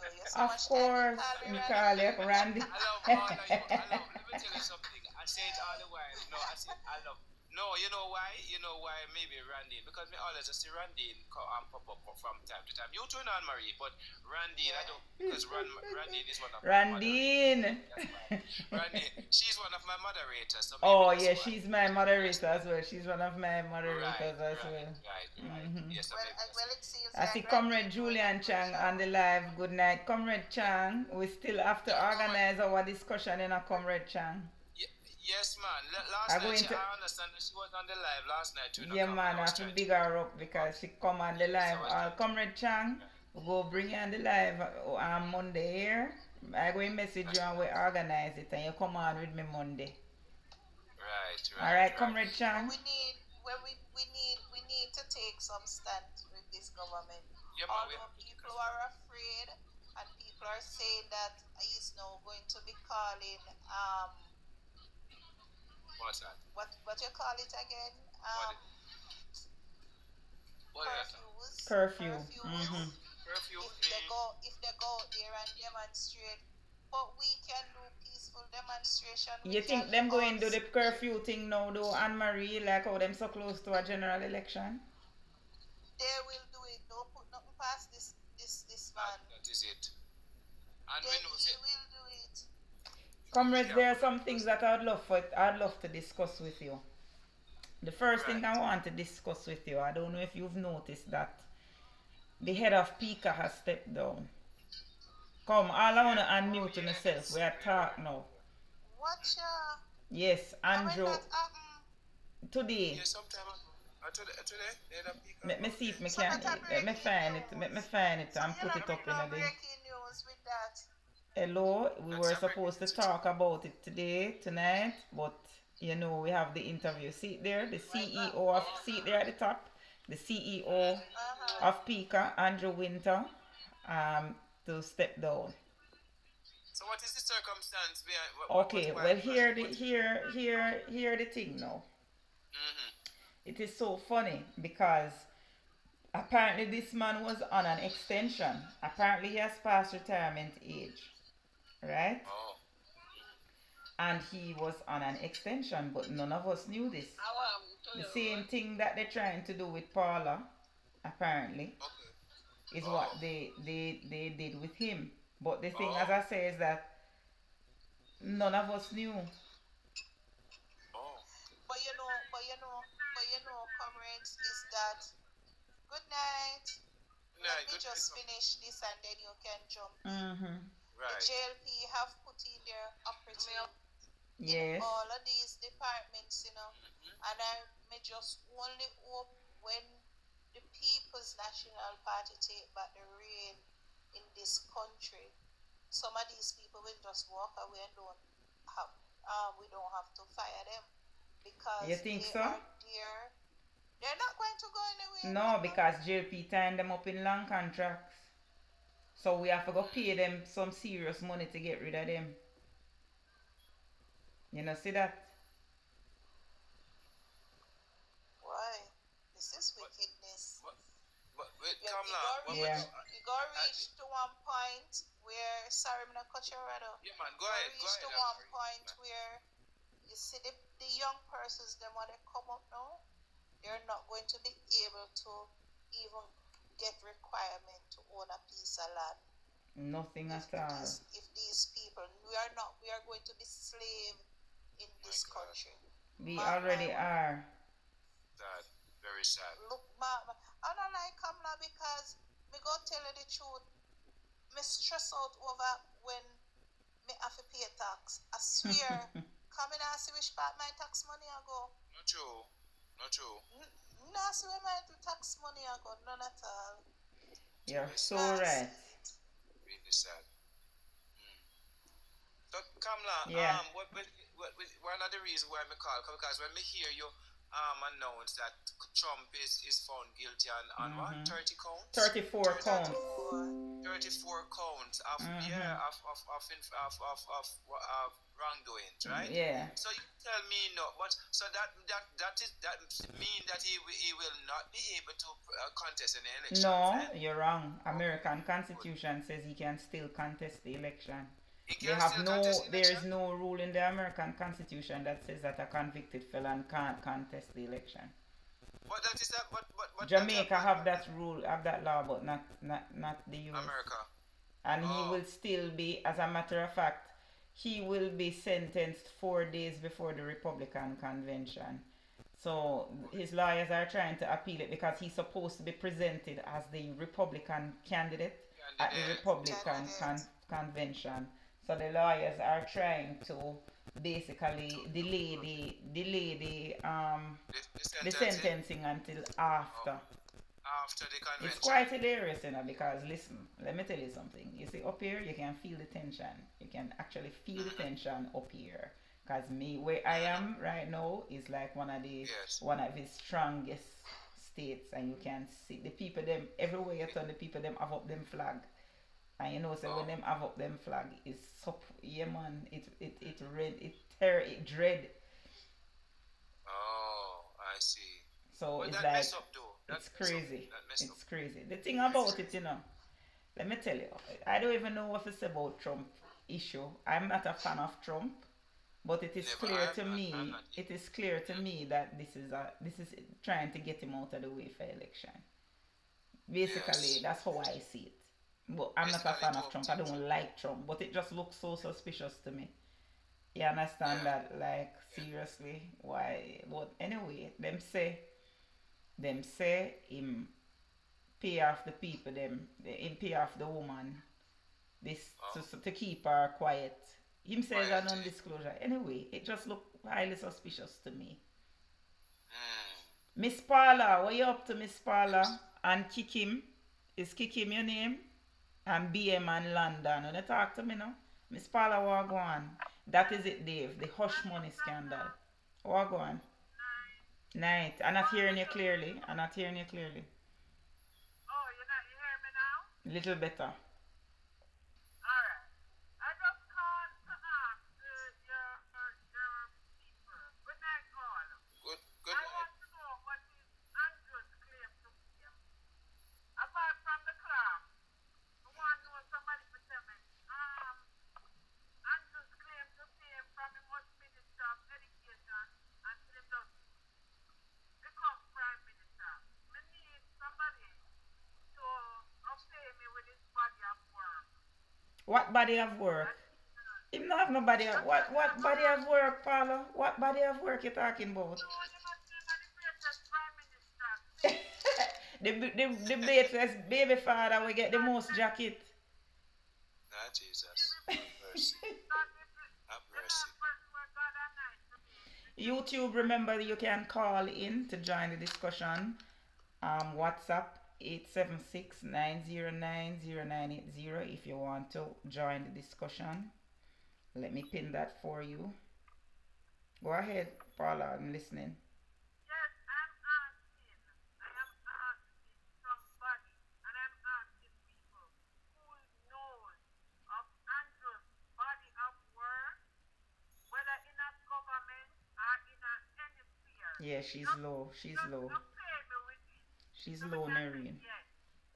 I need somebody to really give me that knowledge there, because that's all I have to say about Minister of Education from church and church. We not to know where we not to know policy where so we need somebody to pay me with him body of work. Please. That's all So for those on YouTube who can't hear Paula clearly, she's asking us to basically disclose Andrew Holness's body of work that he's boasting about. Why?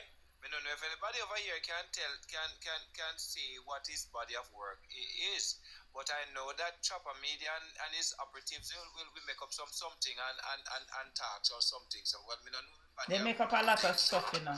They make mute yourself, please, pretty. Mute yourself. Let me mute you. The top person will just come, I think. Yeah, I'm muting, trying to mute them. Yeah. Yes. So why the mic won't mute? I don't know. Maybe in claim to fame is thieving from Ministry of Education. Lord God, Lord G, bam, bam, bam. Go, Nareen said, go dancing. Oh boy. Oh boy, kick him. Talk to me. Kick him. That's your name. Kiki M. Or is kick him? Kiki M. Unmute your mic and talk to me. Short General said thief land. You have a point there, Short General. In thief will heap a land. Kiki M. I unmute you. I trying to get you. Alright, London, talk to me. Boy, they in the box and they not talk to me. But I've been inviting them to unmute them mic. Oh. Invite. Sometimes it's not a difficult. You see when you did what I realized, Kamla. You see sometimes when the host like you, the host when we're hosting, sometimes when we unmute the mic, sometimes it's difficult for the persons to sort of unmute them back. I realize. Yes, I don't know if anybody else have that experience, but I had that experience. Okay, all right. So bring Jordan here now. Jordan, talk to me. Yeah, man. Good night. Go on, Jordan. Good night, Jordan. Bless up, Jordan. Yeah, man. Good night, Jordan. What's up? Medea, Jordan. Medea, my brother. Medea. Well, Camilla, I don't know what they're gonna say will be Andrew Holness' legacy. More than corruption, thievery, everything in one. And put hardship on the people of Jamaica. That's all he would for, not more, nothing else. But I second you, Jordan. I second you. To rob us blindly.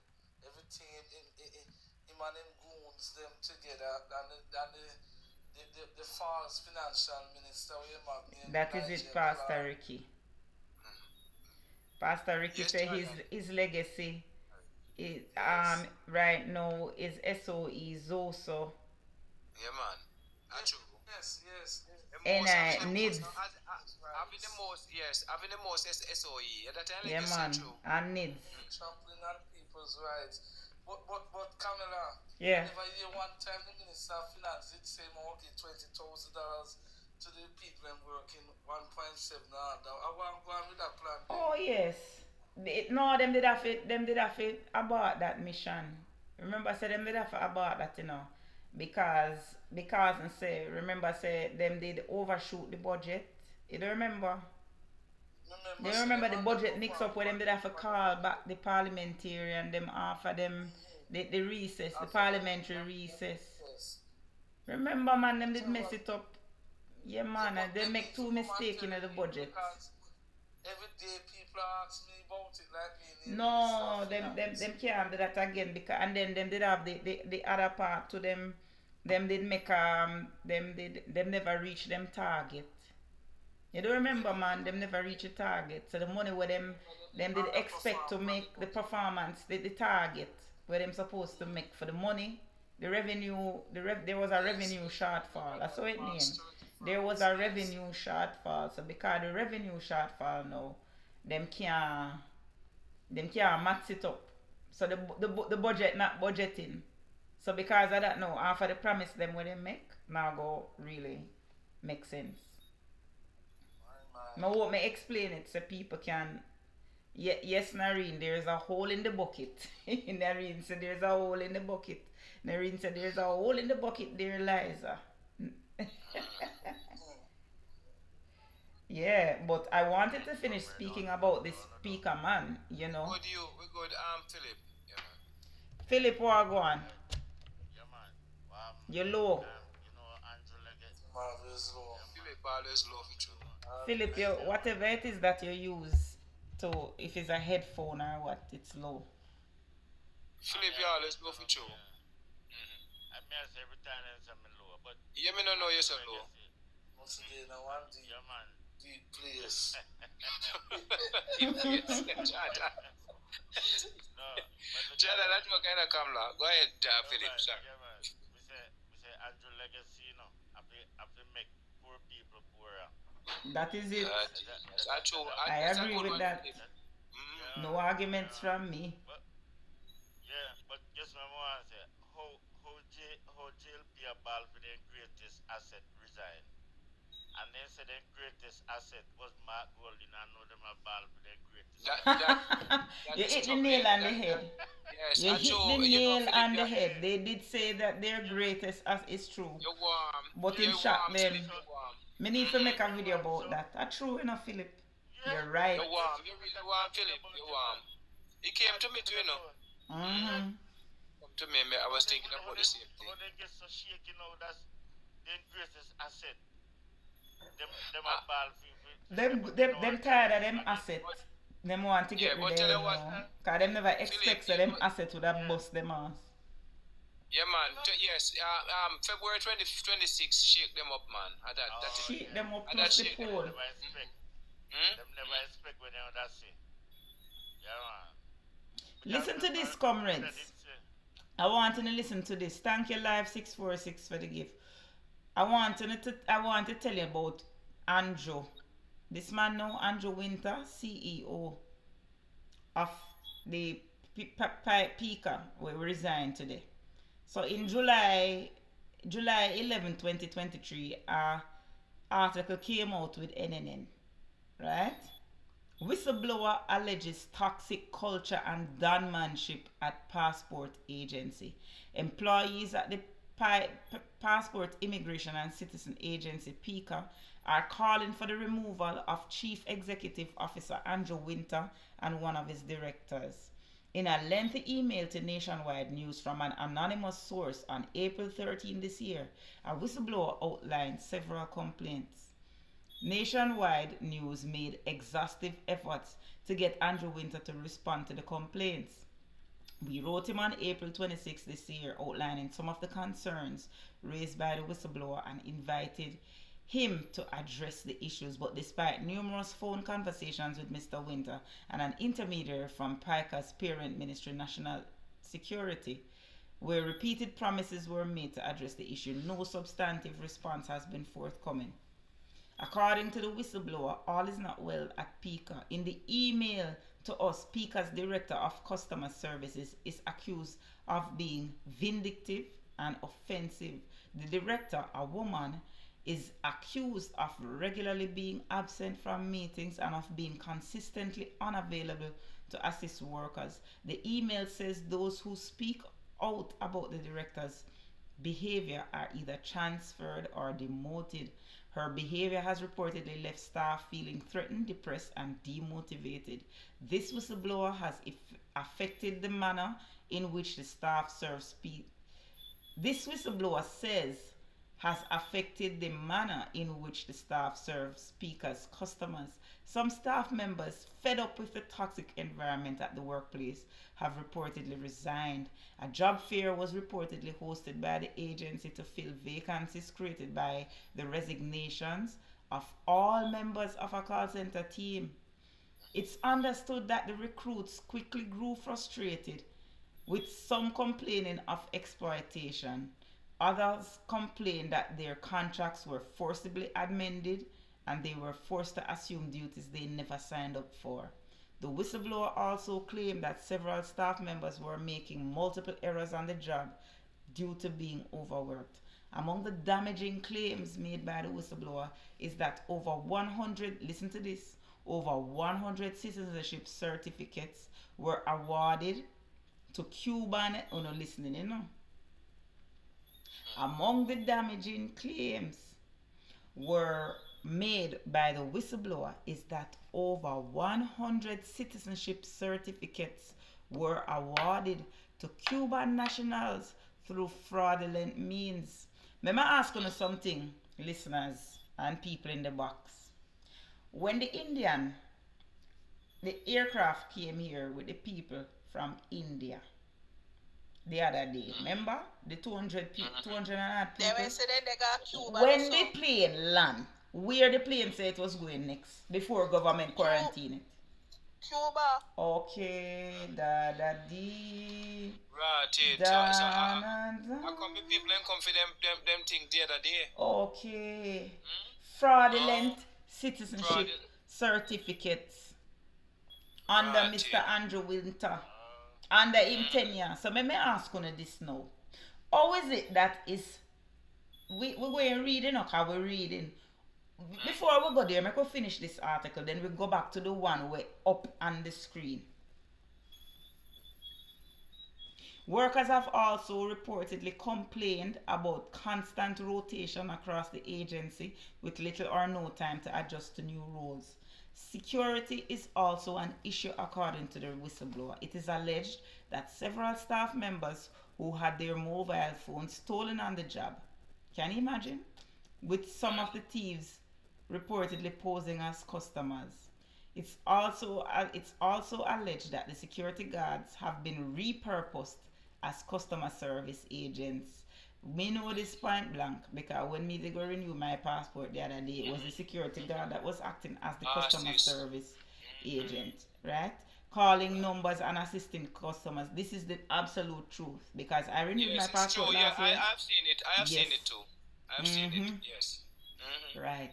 The whistleblower says some employees have been working in unsafe conditions, including those at the Portland office. At that office, it was claimed that the staff had to be working in a space infested by rats. Nationwide News emailed a letter to the PICA CEO on April 26th of this year, which was last year, asking for a meeting to discuss the damning allegations. In this letter, we told him we were giving him the opportunity to respond point by point to the claims. We also sent the same letter by hand on April 27th through our bureau. We received several phone calls from an intermediary at the National Security Ministry telling us that Mr. Winter was busy and would respond to the claim. Mr. Winter eventually called us, declaring that he was more than willing to discuss what he insisted were baseless accusations. We asked for him to set up a meeting to address the claims one by one. He agreed. In fact, he suggested that we meet at 1:30 on June 13, where he would offer a comprehensive response to the claims. We sent him an email on June 11th at 3:47 asking for him for the venue to be confirmed. We have not heard from him since. So the man chopped them. Right? But why Father DJ Perry asks, why am I tearing into a God-fearing man, Andrew Winter? I am not tearing into him, Father. What I am doing is reading. He never made money at PICA. God-fearing. I think he's being sarcastic. Some of them know we feel it. But let me tell you something. We're going to go back now to the article on the board, right? We have to discuss that. Let me pull it up. See, because we have to read this now. But Kamla, see Tara, find it. There a big heads. They do this thing with this. Getting these Cubans or thank you. Other national I thank you. So listen to this article now. CEO Andrew Winter to depart PICA today. The search is on for a new chief executive officer of the Passport Immigration Citizenship Agency. Andrew Winter will depart the executive agency today following the expiration of his contract. Now listen to me carefully. Winter's contract expired in September last year and was extended for 8 months. So I have a few questions now. if a whistleblower in 2023, July 2023, expose him and him never say yea nor nay to defend himself. Cause remember, the people them give him the opportunity to defend himself, And what him do, him abscond, him ghost the people them. So I have a question. Is a dictator too? Exactly. But my question is this. How it is that he was extended? Who extended this man's contract? That is what I am asking. The person who want him there to carry out all of the... To carry out the fraudulent citizenship certificate. The fraudulent citizenship certificate. And that, you see, it is so, but this is, remember, Mr. Winter now, everybody looking at him, because the other day, Daryl Vaz get access to information that only PICA would have. I him get out, man. Thank you. And before that, the Indian them come here and get, and it just looks suspicious. So it's like, him thing load up, so because as far as I'm concerned, they have to get rid of how comes it is that them never extend him again? Because them extend him under the quiet, Why them never extend him again? You see some of the old man Kamala, then corrupt worse than the young people them, Bad. Some of them is all criminal. It falls under Ministry of National Security, where Dr. Horace Chang is the minister. Yeah, Brad, sound like she have a lot to say, have a lot of experience. Brad, send Kamala. Brad, why you don't come up in the box and make me talk? Come on, Brad, come talk to me there. Can you just rest your finger them, man. Rest your finger them, Brad. Rest your finger them and come in the box.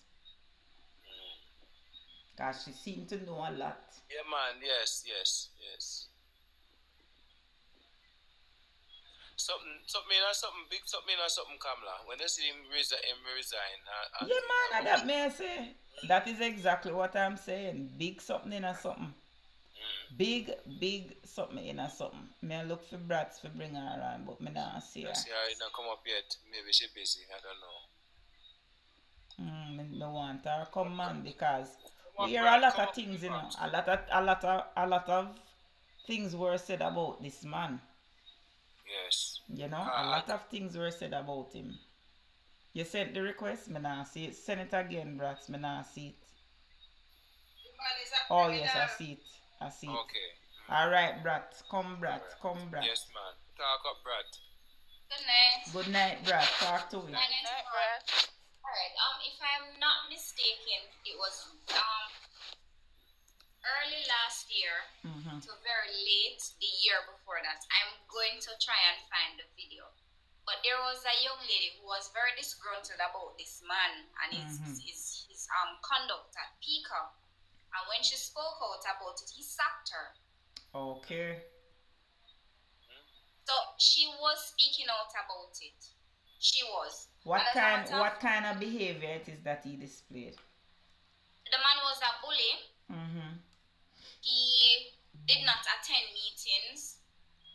And Lord of mercy, I lost my train of thought. As a matter of fact, because she constantly kept speaking up, he ordered the security to lock her out. Oh, yeah, say. Yeah. Yes. So I don't know what kind of God-fearing man, whoever him is own the referring place there. The man is a bully. He is a bully. I've seen the video. I'm going to really and truly try and find the video.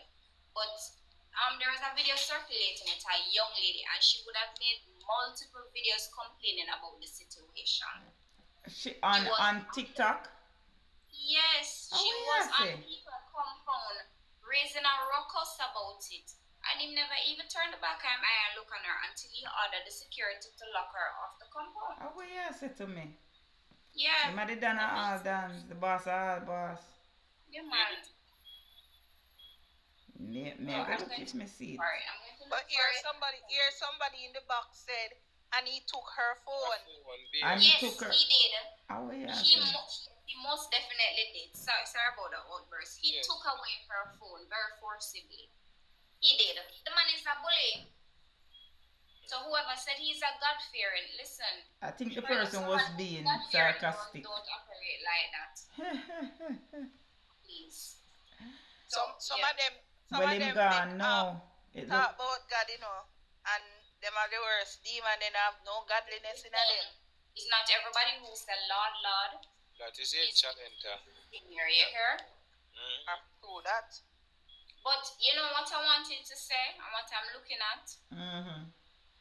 Earlier in the day, while we were on Andre's program and he was doing the classroom check-off and all of that, I realized that in this sitting government, you spare half who in there, meaning half breeds, Yes, man. We know so that. I am wondering, for the past few times where our brothers from Haiti would have came here to seek refuge, they sent them back. Yes, because them classes and them races, them classes. Kamala, I was just about to say it. So we're seeing where racism is playing out itself in our society. Believe me, it's like on the sitting government side, there isn't really much persons of color on that side, So when the curly hair, funny talking people them come from wherever they come from, them run behind them. They run behind them and they extend the courtesy of a 5-star hotel to them. But when our brothers and sisters, when our neighboring brothers and sisters come here seeking, they're running away from what is happening to them, they send them back. Yeah, because and then they act on top of that, brat. Them act like them care about them. Them want to be the forefront in organizing Haiti enough of themselves.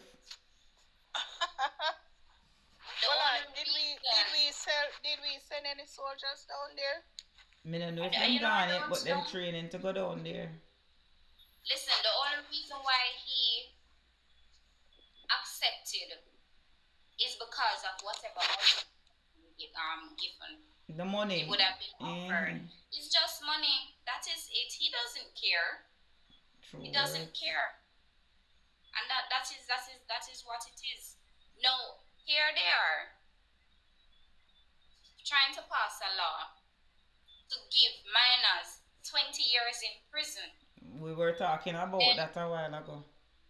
Then they would have gone ahead already and basically tie up teachers and the inner discipline hand in school where they can't reprimand kids. Now they want to insert themselves inside our households to tell us how to parent our children. They have not built one school, but yet they're building prisons. Yep. So this is my opinion. But Brad, prison makes money, for the government. Especially if them privatize it. That's why Andrew want to put the picnic them in a prison. That is it. That is where I was going. That is exactly where. So if you're going to lock up a 14-year-old, I don't think you can put him in prison. You have to put him in state care. Exactly. And then when he gets to 18, then you transition him to prison. So state care, that is more money. And of course, prison is more money. So they don't mean our generation after us. They don't mean we no good. They mean us no good whatsoever. So it is a different type of slavery. Neo-colonialism. Yes. So they say, okay, if we can't milk you one way, we're going to milk you another way. No, they said that is why Andrew make sure that you own nothing. Yes, because they want us to get to the point where we own land. How many young persons own land? They're taking NHD money and they're giving it to private investors. And the same private investors, they're selling back those units. A 1-bedroom for 30 million. Come on now. Like, seriously? You don't see the little container them with them sell for $6.5 million. But let me ask you now. But when you get the container house, which land you put it on? The Maggie land too. I don't know. The Masaki land with the container house. I could not go What is who want a container house to live in? Thank you. We can't even turn around 2 times. For someone who lives close to the sea, so how much time? How much how does that thing It container house can't work in Jamaica. You tell me no. When we want to find out too, when sun hot, how you managing there? You can't. You have to come out. Thank you, Restore. Yes. I can't manage to eat again, so I couldn't live in one of them. I tell you the truth. You couldn't even turn around in it 2 times. Oh, God. Thank you. So, of course, now, persons are going to have to install air condition, and here comes Stephen GPS. That is it. That is it. Here comes Stephen Stephen GPS. Every which way. But let me ask one question again. You don't realize, say, the lot of land that the houses are building now, it's less than quarter acre. May I say 3? Yes, man. Little tubs of land. Quarter acre is a lot of land, you know. It's good land space, quarter acre. No, man, it's a lot less than that. Lot less than that. The lots are less than that. You mean some matches box acres? Matches box. Little bit of matches box them a bit. Matches box sardine can bigger than it. And it is ridiculous for $30 million. Them knock them head, man. Like really. But you see, because people don't have anywhere to live. Desperation. Them go and buy desperation. Listen now. I won't even say what my mother said when she was alive. What desperation make you do? Jesus. You know what? On another topic, I went over to Clifton.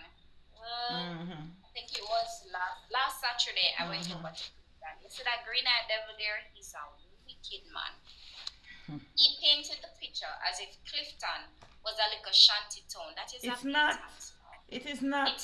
It is all well developed with proper housing and everything. Clifton is not a small community. Come on, and when I went into the community and I said, but hold on a little bit. This is not no little shanty town. Proper community them have over there. But he painted the picture as if the place was a little shack up place. And that is not true. It is not. The people you them ever do good neighborhood. You ever hear Andrew talk a truth all time out? No. No. He ever twisted mouth. He mouth twisted bad. And in that to be taken. Twitch was asking the question, and Twitch was asking, what happened to the Asian lady with the baby, arrested with the baby? I wonder, no, because I think they reunited them. I think they have been reunited because those people she's part of the crew where they take the government to court for some injunction thing. I think they have to release them. Oh, okay, the lady with the baby. Oh. Sad. Oh. But that terribly, man. That is so terrible. A woman with a baby, them do that too. And what did they do? I didn't know. I didn't hear them detain the woman and take away her baby and have the lady baby. And apparently she's been living here for quite a while. But she's Haitian. So she didn't come here as a result of what is happening now. She's been here for a while. But then they should not treat her so. So what they want to do, send her back now? Yes, they wanted to send her back. They wanted to send her back. About the 200. Hold on, no, sorry, let me rephrase it. Let me not say it that way.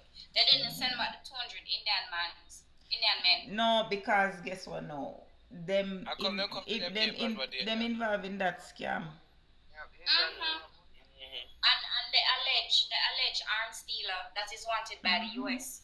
Yep. So what did they do with the arms dealer? Did the US? Them still have him. I think I don't know if him gone anywhere yet. They have detained him. Think them detained him. Organization at Trump 2-0, right? Trump 2-0, no man. This man makes Trump look like child's play, honestly. Yeah man, Trump not devious like Andrew yet. No. Trump is nowhere near as devious as Andrew. Andrew just light say years scandals. ahead of Trump with the how devious him is. He's a terrible man. He's a terrible man. Yeah. Comrades, Well, there is something else I want to discuss with you now. Yes, sorry. Let me find it there. Just give me a minute, let I find it. Yeah, man. In the meantime, we welcome Gaza 43 and Paula. Yeah, man, welcome back, Paula. Yeah, man. Yeah. Alright, see it here now. This is very important. FSC loses the court battle to control SSL. And I know, so this is problem now. This is a very big issue, you know. And these are the things that they are distracting us for. So basically, SSL gone into private receivership, and the government don't have a say in anything again. That SSL is, so the people them lose their money. The people them are the ones who are going to think that because this is a private, the government rules so that the private receiver would take control. Yeah. But this is what Andrew wants, that's all. Yeah. This So is what nothing Andrew can come wants. of that. No, it's So no, that's it's a go dead. The matter going to be dead, hasn't it? No. Don't it? It's God. No, so what So that the is. people, their money dead, but Kamla, gone with the wind. But Kamla, Yeah. but I hear somebody ask it, and I've been asking it from day one.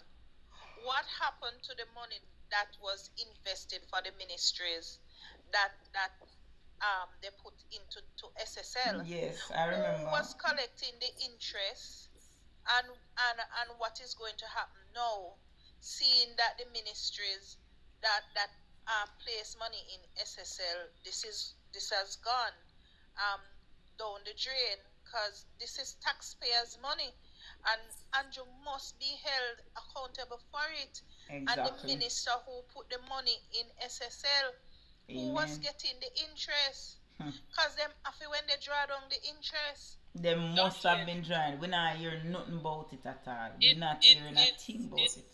It's another thing that has been vacuumed from under the carpet. It not sweep underneath, because you know if it sweep under, you lift up the carpet, you can't find it. See it. Them sweep it up in a them bag and dump it. Yeah, man. Yeah, man. Crazy. Yeah, man. It's only the gleaner you see I bring out little tidbits of story, you know. You know, Exactly. nothing else. The media silent as a lamb. But me tell you all the time, say them, thank you, Barbara. Me tell you all the time, say the media is bought and paid for by the government. So what you expect? They are bought and paid for by the government. but you know say most of these things that is happening, this is treason against the country. Me say him a go get himself in some serious trouble, you see. This is treason. These people are committing treason in Jamaica. My God. This is utter wickedness. Utter wickedness. You know, poor people, when they talk about FinSac, this is worse than FinSac. No, but it's them create. This is the same. They put the same thing in place to create FinSac. That's what they did. Basically, if the PNP never straightened the regulations so that there could never be another FinSac again, there would have been another FinSac. Because them This doing worse exactly than what them doing. FinSac. Yeah. But because PNP strengthen the banking regulations, man, that's why them can't experience another FinSac. Kamala, you know, say some people who join the Jamaica Labour Party team or the government team, we fi start pray for them big and seriously, you know, because guess what? Then go commit suicide, you know. You think so? Me not Some think of them. so. I Some don't of them. think so. Them fear face. Me go tell you something. You see when people yard water catch you, Amen. Talk about the air water, the air water. we need to start pray for them and ball for them. Go down for we need and ball for them. May I agree with you. Because it's the heights of We need to wickedness. start go down for all them people here, what them old people here, what have money in here, so now. When you see and bowl can go make more money, which is what Can he's you doing imagine? now, The man because have to go back to work sake of them he and them have to dirty go back ways. to work Because of them and them dirty ways. Comrades, like up the live for me. Me wanting it to like up the live. Send me some likes. But Kamala, Me don't know where you see when they do this, so you know, car people carrying you in Thank a you. labor. In a Not labor a word, make. not a word, not a Now what in word. So labor me what? not saying a word. In a labor what? Make. Have mercy. So tell me something. You see, you never get back some of my money. Not a dollar. Not a dollar. Jesus Christ, no sir. This doesn't sound right at all. So you not go get back nothing there. You not go get back Not nothing. a dollar. I don't think so. Jesus Christ, that Because if you look at the according to them, is the broker or the gentleman that he gave the money to invest, is him responsible for the theft of it? Yeah, but that's why I fire him. Name manager. No so? Yeah. Yes, Manager. he fired his manager. Because according to what the record said, when he told him that he had deposited his ex, is not ex going. So interesting. But they say my Jean and Pantana I'm friend. That's what they say. The man. Oh, you mean you see? You saying manager, something of the sort. No man, it's so them say yes. Yes, that's what them they say. But she's a scapegoat. So when he used to give her the money, apparently maybe the gentleman used to give her the money for lunch, and the lady used the money, but stuff like that. We don't know, master. Falsify the statement. But we want to know where the whole of the money there. In a business and apartment. That's what me I wonder too. Cause they say the lady own quite a number of business in our plaza and so. I wonder. Asset be seized. Be seized and sold and give back the people them some of their money. That's why I say. You see, all the member of parliament them want the thief and they commit treason against the citizen and Jamaica itself. Them need to seize them asset and sell it back and put it back where it come from. That's why Andrew in the constitution I dig up and a rifle up. Because him don't want that part to be. He want to amend that part there quick before him come out. But also remember, Andrew's boldness wanted to seal parliament documents for 75 years. You remember that big bus out there? Yes, I remember that. 75 years. So by the time that the news the bus, nobody no remember nothing about. Nobody now remember that they knew that there's something that we now go know. And we're not going to care. We're not going to give our grandkids them that legacy. Well, you tell me something that but Paula and Marie and other comrades. But that that sound, that not sound good. Oh, what can I trick that? What can I trick that? The nation business, you know. Yeah. We entitled to be a citizen of this country. Yeah. We entitled to know what happening in our country. Then a must. Me not to know till 75 years from now. You out order. No, sir. No, that private house.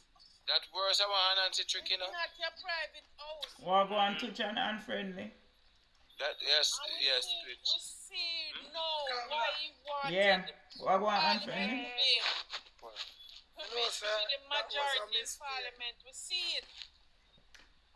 We learn, we listen the hard way.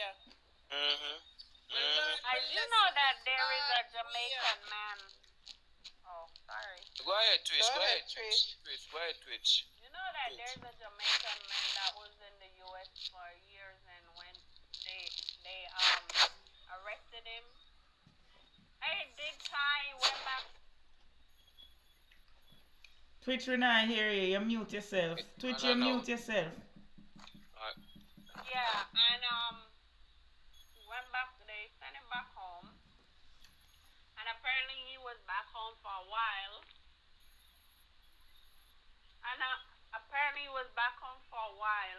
And you know that the feds were still watching him. Really? Yeah. And apparently he had couple assets in Jamaica, including like houses and apartment complexes or whatever assets he has. And you know, they rearrested him and seized those assets again. He's an American citizen? Jamaican. I'm back Jamaican. They sent him back home. He was deported. But I think that was signed into law where they could do that, you know. Okay. No, but that's not even the reason why I say that. I'm saying that to say that. I'm saying that to say this. That remember you guys are talking about doing arrest and necessary paperwork to sell and resell certain assets to put back certain income back in places where they need and where they belong. I'm saying this to say that they will watch you for a while, but don't mean that you are any way, shape, or form away from the law. Amen. Because the law is something that will catch up to you even when you're old and gray. Yeah. So as much as they try to hide and reinvest and fraudulently money laundering these money through the system, trust and believe that even you're 100 years old, it'll come back and haunt you. And if your children and your children's children inherit that illegal entity, they're going to face it too. So this is what I'm saying, that evil people will only prosper for a while. That's right. But evil don't go on. Ask Donald Trump. Don't go on earth. Yeah, we know that. That is one time they're gonna come to justice. And what we should and this is one thing I noticed with a lot of Jamaican people, they don't believe in justice. And the reason why they don't believe in justice is because they've been oppressed. That is the truth. For so long, they after a while they just become nonchalant and reluctant in believing that the justice system do work. No, because guess what? Them benefiting, them benefiting financially. And when I'm talking about the regular man, and when they reach to that point where they don't believe in the justice system anymore, and they don't believe the justice system works for them anymore, this is when they take away your rights. That's true. This is when they take away your rights because you stop believing in your rights. That's true. But that don't mean it don't work. I 100% agree with you with that. I 100% believe. I agree. That is so true. That is so true. You have a point here. Because when you encourage people to go the extra mile for justice, they are so quick to let it go. And you say, you know what? No, sir. Yeah, you know, and then bring in the mirror weight from God. Ridiculous. Wanna tap up my screen for me, please? Tap up the screen, tap up the live. Not a lie. You never tell a lie. Because guess what? Thank you, Barbara Taylor. Thank you so much. Where people are not willing to go out and demonstrate against this wicked government. We're comfortable. We're too comfortable. And we feel, I think that we don't realize that we have the power. No, we make yes, Conroy Green. See, Conroy talking about Andrew being sanctioned under the Patriot Act. We spoke about it a little earlier, Conroy. Go ahead. We have lost our humanity. Yep. We have lost. That's just the absolute truth. We don't believe in nothing anymore. And that's why the place is so bad. And that's why we have lost love. Can I tell you about it? That's why we have lost love. I remember the last election gone when a woman was talking, the man was interviewing, and she said, it's all about me. I just make I do for me. I put on my upstairs. And if him come with a pan of chicken, yeah, I'm take it and I him get my boy. I'm saying, dear. And the man have said to us, what about road? And I said, him say, I gotta do that. Me have to do yes, I remember that. At the end of the day, it was all about them. Yeah, man, all about her and what you can get. They can get. And what she can get. Terrible. Jesus. Yeah, Gaza 43 want to hear from you. You're trying to come in. Gaza. when we were talking about the land wise, I was saying to you, 150 feet by 150 is quarter acre. Nowadays, them now give 150, but give 100 per 100. Okay. So it's not even quarter acre, it's below that. No. Right. No matter where you buy land, the younger way you get that right now, unless out of the rural area, and you get the 150 by 150. But if I'm purchasing a piece of land, Gaza, and I say it's quarter acre, I'm going to get a surveyor come survey it. This is say me get my quarter acre. Come now, go take it 100 and give me money for quarter acre. I'll tell you, you're not get it. When you get the severe, you're not get it. Interesting. Because the severe man still work with government. The severe man not tell lie. And I know because me have one severe man come on my yard. And when I severed my parents' place,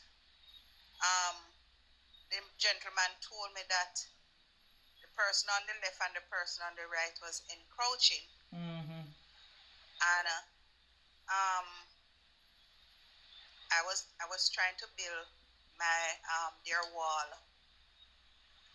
And when she heard me saying that I was going to build a wall because one of the how the land situated, they dump up higher than my parents. So their water was running when rainfall run over. My mother place. And believe you me, she run and went and bought building block and stuff because she hear the contractor was telling me how to build the wall. You have to box and cast it and carry it up to 3 block height and stuff like that. She never wanted that. So what she did was to run, and one day somebody, one of the men in the yard was calling me and telling me that somebody calling me. So when I went out there, I saw it was her daughter. And she come and say, I'm just going to build like a wall right here. So me say, okay, I was going to build a wall. But she built the wall. She warned me to build the wall. And sometimes, when you truly don't want to get in trouble. Yeah. Because me see me just wall her and kill her. You see the demon in her, eh? And me tell her, say she's the devil from the pit of hell. Hello. Listen to this. You see, if you are going to build a wall, your circumference a year. You're very low. I don't know why. You're not so low again. If you are going to build a circumference landmark, which is your fence a year long. Once you alone a build it, you step inside a year boundary. Yes, that is true. Step inside a year boundary. Them can't tell them nothing. They can't do nothing. Look here, the girl, right now when them do the survey, when me do my survey, she 1.7, she 1.7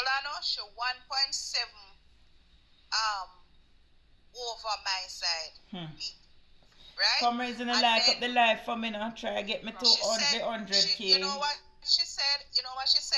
She said it's pay off the surveyor to come and do it. Right. She got a surveyor, and when her surveyor come, my surveyor spoke to both her and myself. When her surveyor came, when I was inside, and when my daughter said to me, Mommy, people in the yard. So I said people in the yard.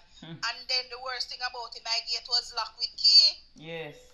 And but they still tore down the fence. Them still find them way in your yard. No, them tore down the fence and come over.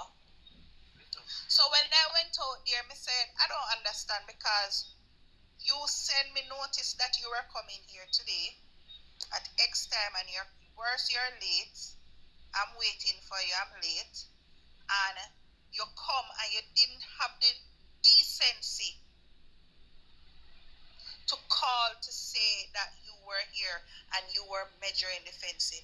Kamla, the first peg at the premises is there, and the man dropped the new peg outside of the first peg. You think them easy? Take it out completely out of line. I hope you did have pictures. You know what? It is still out there. You know what? You know what? In the Bible. In the Bible. Of course, I told them that. I told them that. Me tell them say a thief, then thief, the thief me land space. So even I had a gentleman. Well, even I had a gentleman came here 92.7, and he was 97. and he was saying to me, you know, you can't do anything with your title, right? 7,000 to go, 7,200 to go. You still can't do nothing with your title. Your title is just going to tie up and put down. When I told the man when he was trying to drop the peg, he went way over the corner over their house that I couldn't hear nothing that they were saying. You know what the man tell me? Said it is negligible. Okay, the gentleman so your land is negligible. Okay. No, the area in which they came over on me, he's telling me. And that's what I'm saying. So your land is negligible now. Right. Okay. So I asked him, say, oh, it go negligible, so who go take it off of my title? Interesting. If them Billy Wall and you know within yourself that it will be over your side. And you up in your hand. They can't touch the wall. So now what me have to go do is that me have to go sue them. Me have to go sue them for either to sort out my title. Because I want my parents' title free. So you think these people easy? No, they're not. They're not easy at all. They're not easy at all. And some of them come in just like the government with thief people and thief. You know what make you see what happened? You know why it happened? Because of the sick back. You leave back too much. You leave back too much, that's why it happened. Because here we go. It's the only that the man who can serve here first, and then he can serve you again, he might believe.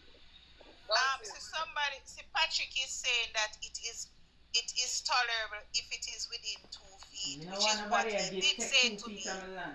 But let me ask you, Patrick, who is going to take off the 1.7 off of my title after when me go anywhere with that title now and say me want $2 for borrow and this is my title? Who is going to take it off my title? Because I have a title and they don't.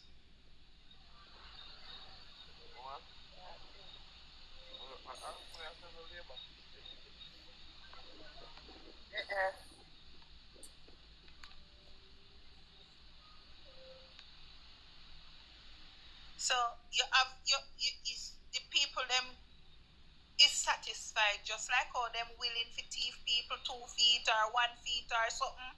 They're satisfied. Some of them satisfied with the government thieving all of the government land them here. So that is why they are not coming out to say anything or to even have a demonstration. No problem. We get a lawyer to find it. Problem. Worse, the peg were there before.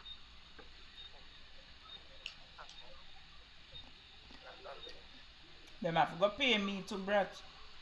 Well on. Right now the gentleman tell me say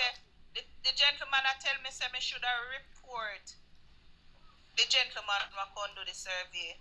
You should. To the survey commission. You still can't do it. She did have her peg, Patrick. She did have her peg. And then totally ignore her pegs. You still can't do it.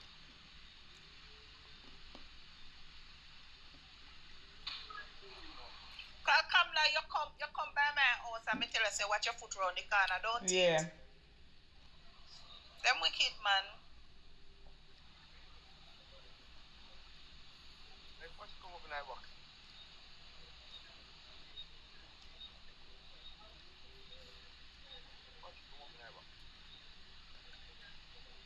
Patrick, there is a peg right there. The peg is still there, and they dropped the new peg outside of the old peg.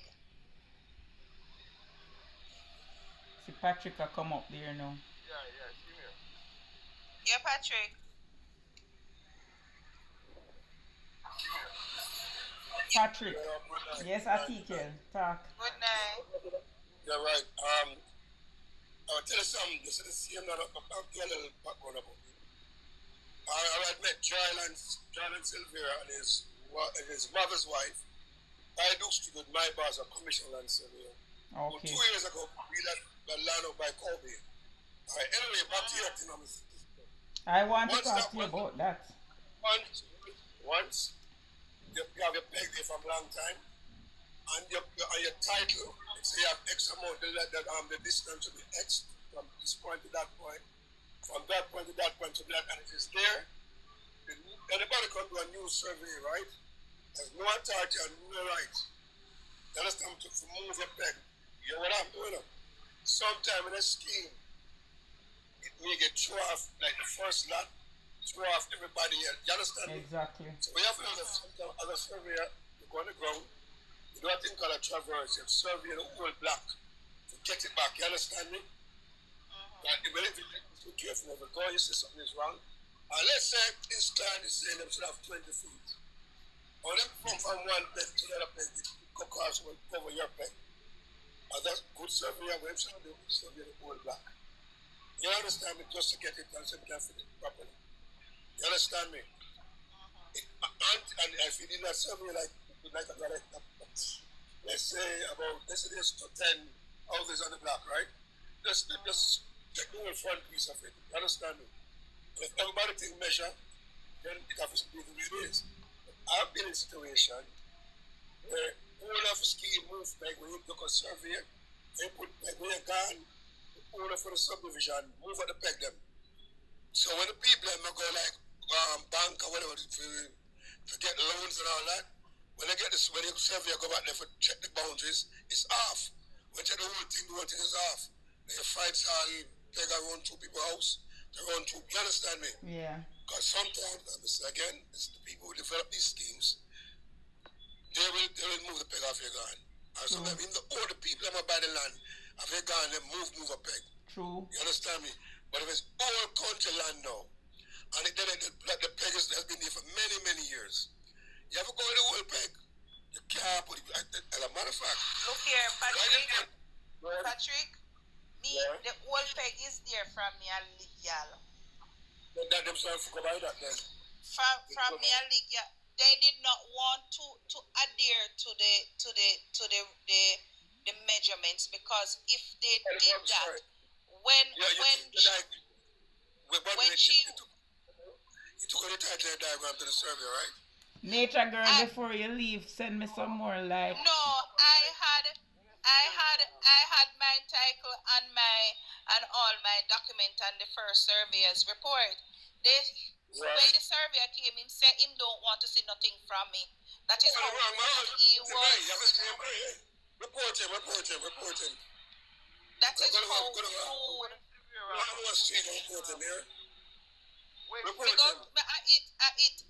The gentleman I tell me no.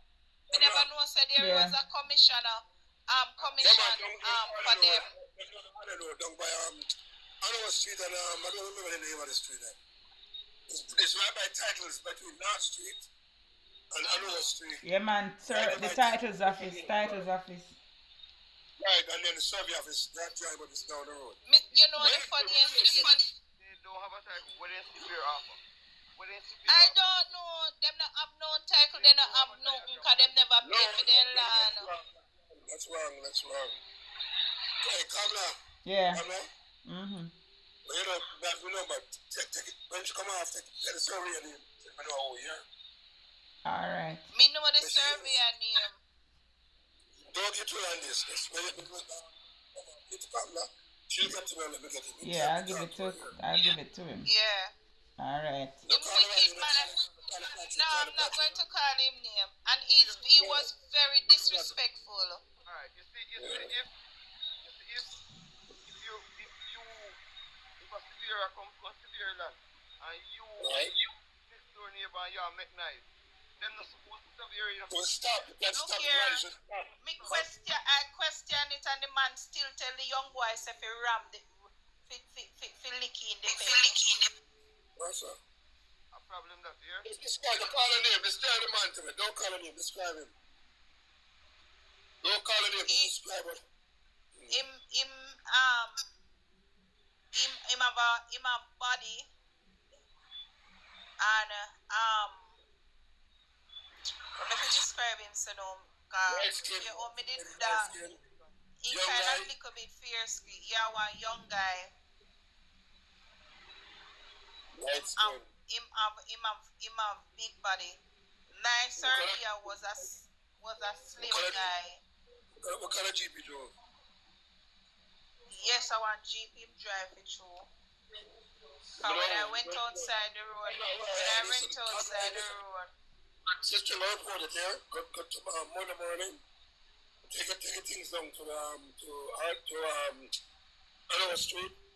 I'm going to report it here. The top part, yeah. Security. When you go down just go to security and talk to her. She'll sit upstairs, yeah? Okay. Right now, this report. Yeah. Right now when you do it, I never put my gun beg you. Yeah, man, go report it, man. Report him. Hey, calm down. Get a name. Yeah, I will.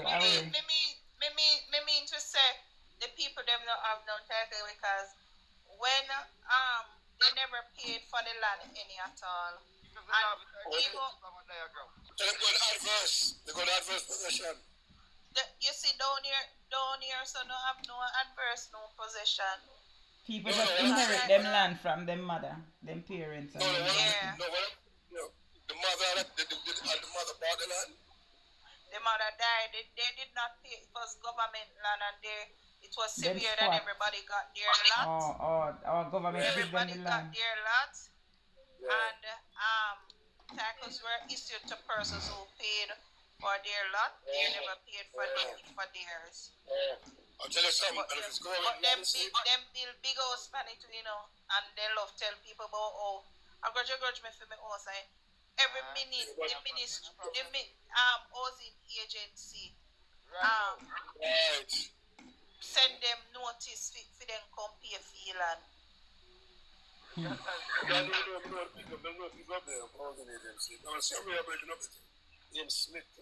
Anyway, what I'm saying to my sister, right? If it's government land, you cannot go adverse possession on it. You've been living for 60 years. 60 years. Forget it. They live funny more than that. Crown land. They live funny more than that. No, them can't do it. The person who died, them can't do it. They have started the process all over. But then again, they're starting. So it don't tell them maybe that 100,000 they have people get the title in. You know that? Okay. Hold on. Sorry, but if they're going to do adverse, if they never put in for the adverse possession, then they're squatters. You have to put in for the adverse possession. Right, what I'm missing, let's think about adverse, right? If we live in another land for 12 years unmolested, in other words, nobody have never given me a letter, nobody said, listen, nobody give a permission for tape on my land, So really, that people allow you to exercise the right of an owner like you on it, and you pay land nobody has done to you. And 12 years pass, yes, you can go and go for an adverse possession. Yes, I know. That is what I said. They have to apply for adverse. But if they're just sitting on it, not paying anything, any at all, and they don't pay, look here, everybody wrote, everybody wrote in a little block there, so pay tax, land tax, and them not pay none. I'm sick. That's sick. That I'm sick. What I need to know, why you need to know, you don't care about that. Why you need to know to put your interest? Because like you said, whatever encroachment, you never get no, your housing check, and nothing you can't get in there, you know that. Of course, yeah, hold on. On the other hand to it, you see the mere fact that their section is not titled and there's no valuation number for it, then it shouldn't be that much of a problem to repeg it for them to resurvey it and you take back your things that they're encroaching on. But Brad, remember that their title is already prepared for them to get it today. It's them for them to pay their charge, their money. They did not. Yeah, but if they're come and do a new survey, what is already listed as their half, what they have taken from you, it should not be much of a problem for you to get it back. Because their title, whatever their title will be saying, what they have now, it won't match up. It won't match up. So what you can do, you can either go to Arden Road or... No, not Arden Road. No, go down to Survey Department. No, don't go to Arden Road. Go down to Survey Department. And Hanover, between, I don't remember the name of the street there. Between Hanover Street, between the North Street and the street, the bottom street, right? That takes you from, you see, back into Kingston. That bottom road. And it's above Katie and Survey Department. Just go down there Monday morning, take your documents to them, and file a report on the survey, yeah? All right. That's it. All right, come here, try my name. I'll go down later, bye. All right, come can drop now. The battery, the phone had died. My way, drop now.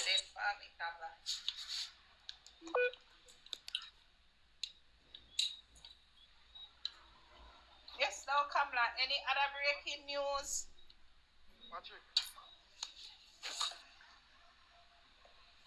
Hello? This thing not muting. Hold on. Comrades? No other breaking news? No, me go my bed now. Me run go bathroom again. Alright. Let's call it a night because it's almost 12 o'clock for me. Jesus, my phone at 1%. Your phone at 1%. Just say when I go to Brad. I'm gonna go for charger. Alright, comrades, let's call it a night. It was fun. Take care of yourself. Take care of yourself on YouTube. Take care of yourself on TikTok. Thank you. Tomorrow night again, you know. Yeah. Alright. Let's play the trumpet now. Jamaica Rise.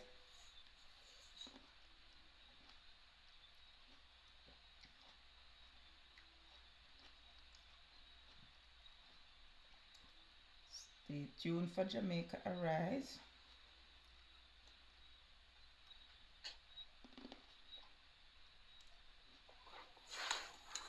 Computer moves slow.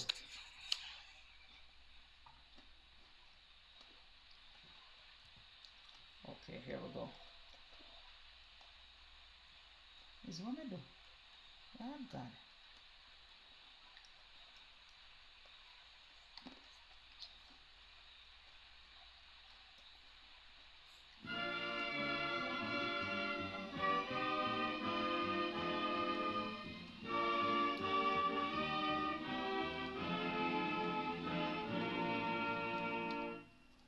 Trumpet has sounded, my countrymen all, so awake from your slumber and answer the call. The torch has been lighted, the dawn is at hand. Who joins in the fight for his own native land? Land of my birth, I pledge to thee, loyal and faithful, true. Big up on yourself, you know, comrades. Good night. Tomorrow again, you know. Listen, like my back on, I need, you know, on TikTok to go to my backup page and follow it name, the Right Mango Backup. Please go follow my backup. I need to get to 1,000 so that I can go live on it. So if you're on here now, as we finish this live, go to my backup and follow it. Alright, tomorrow I will pin it. Alright, Twitch. Take care of yourself. Good night.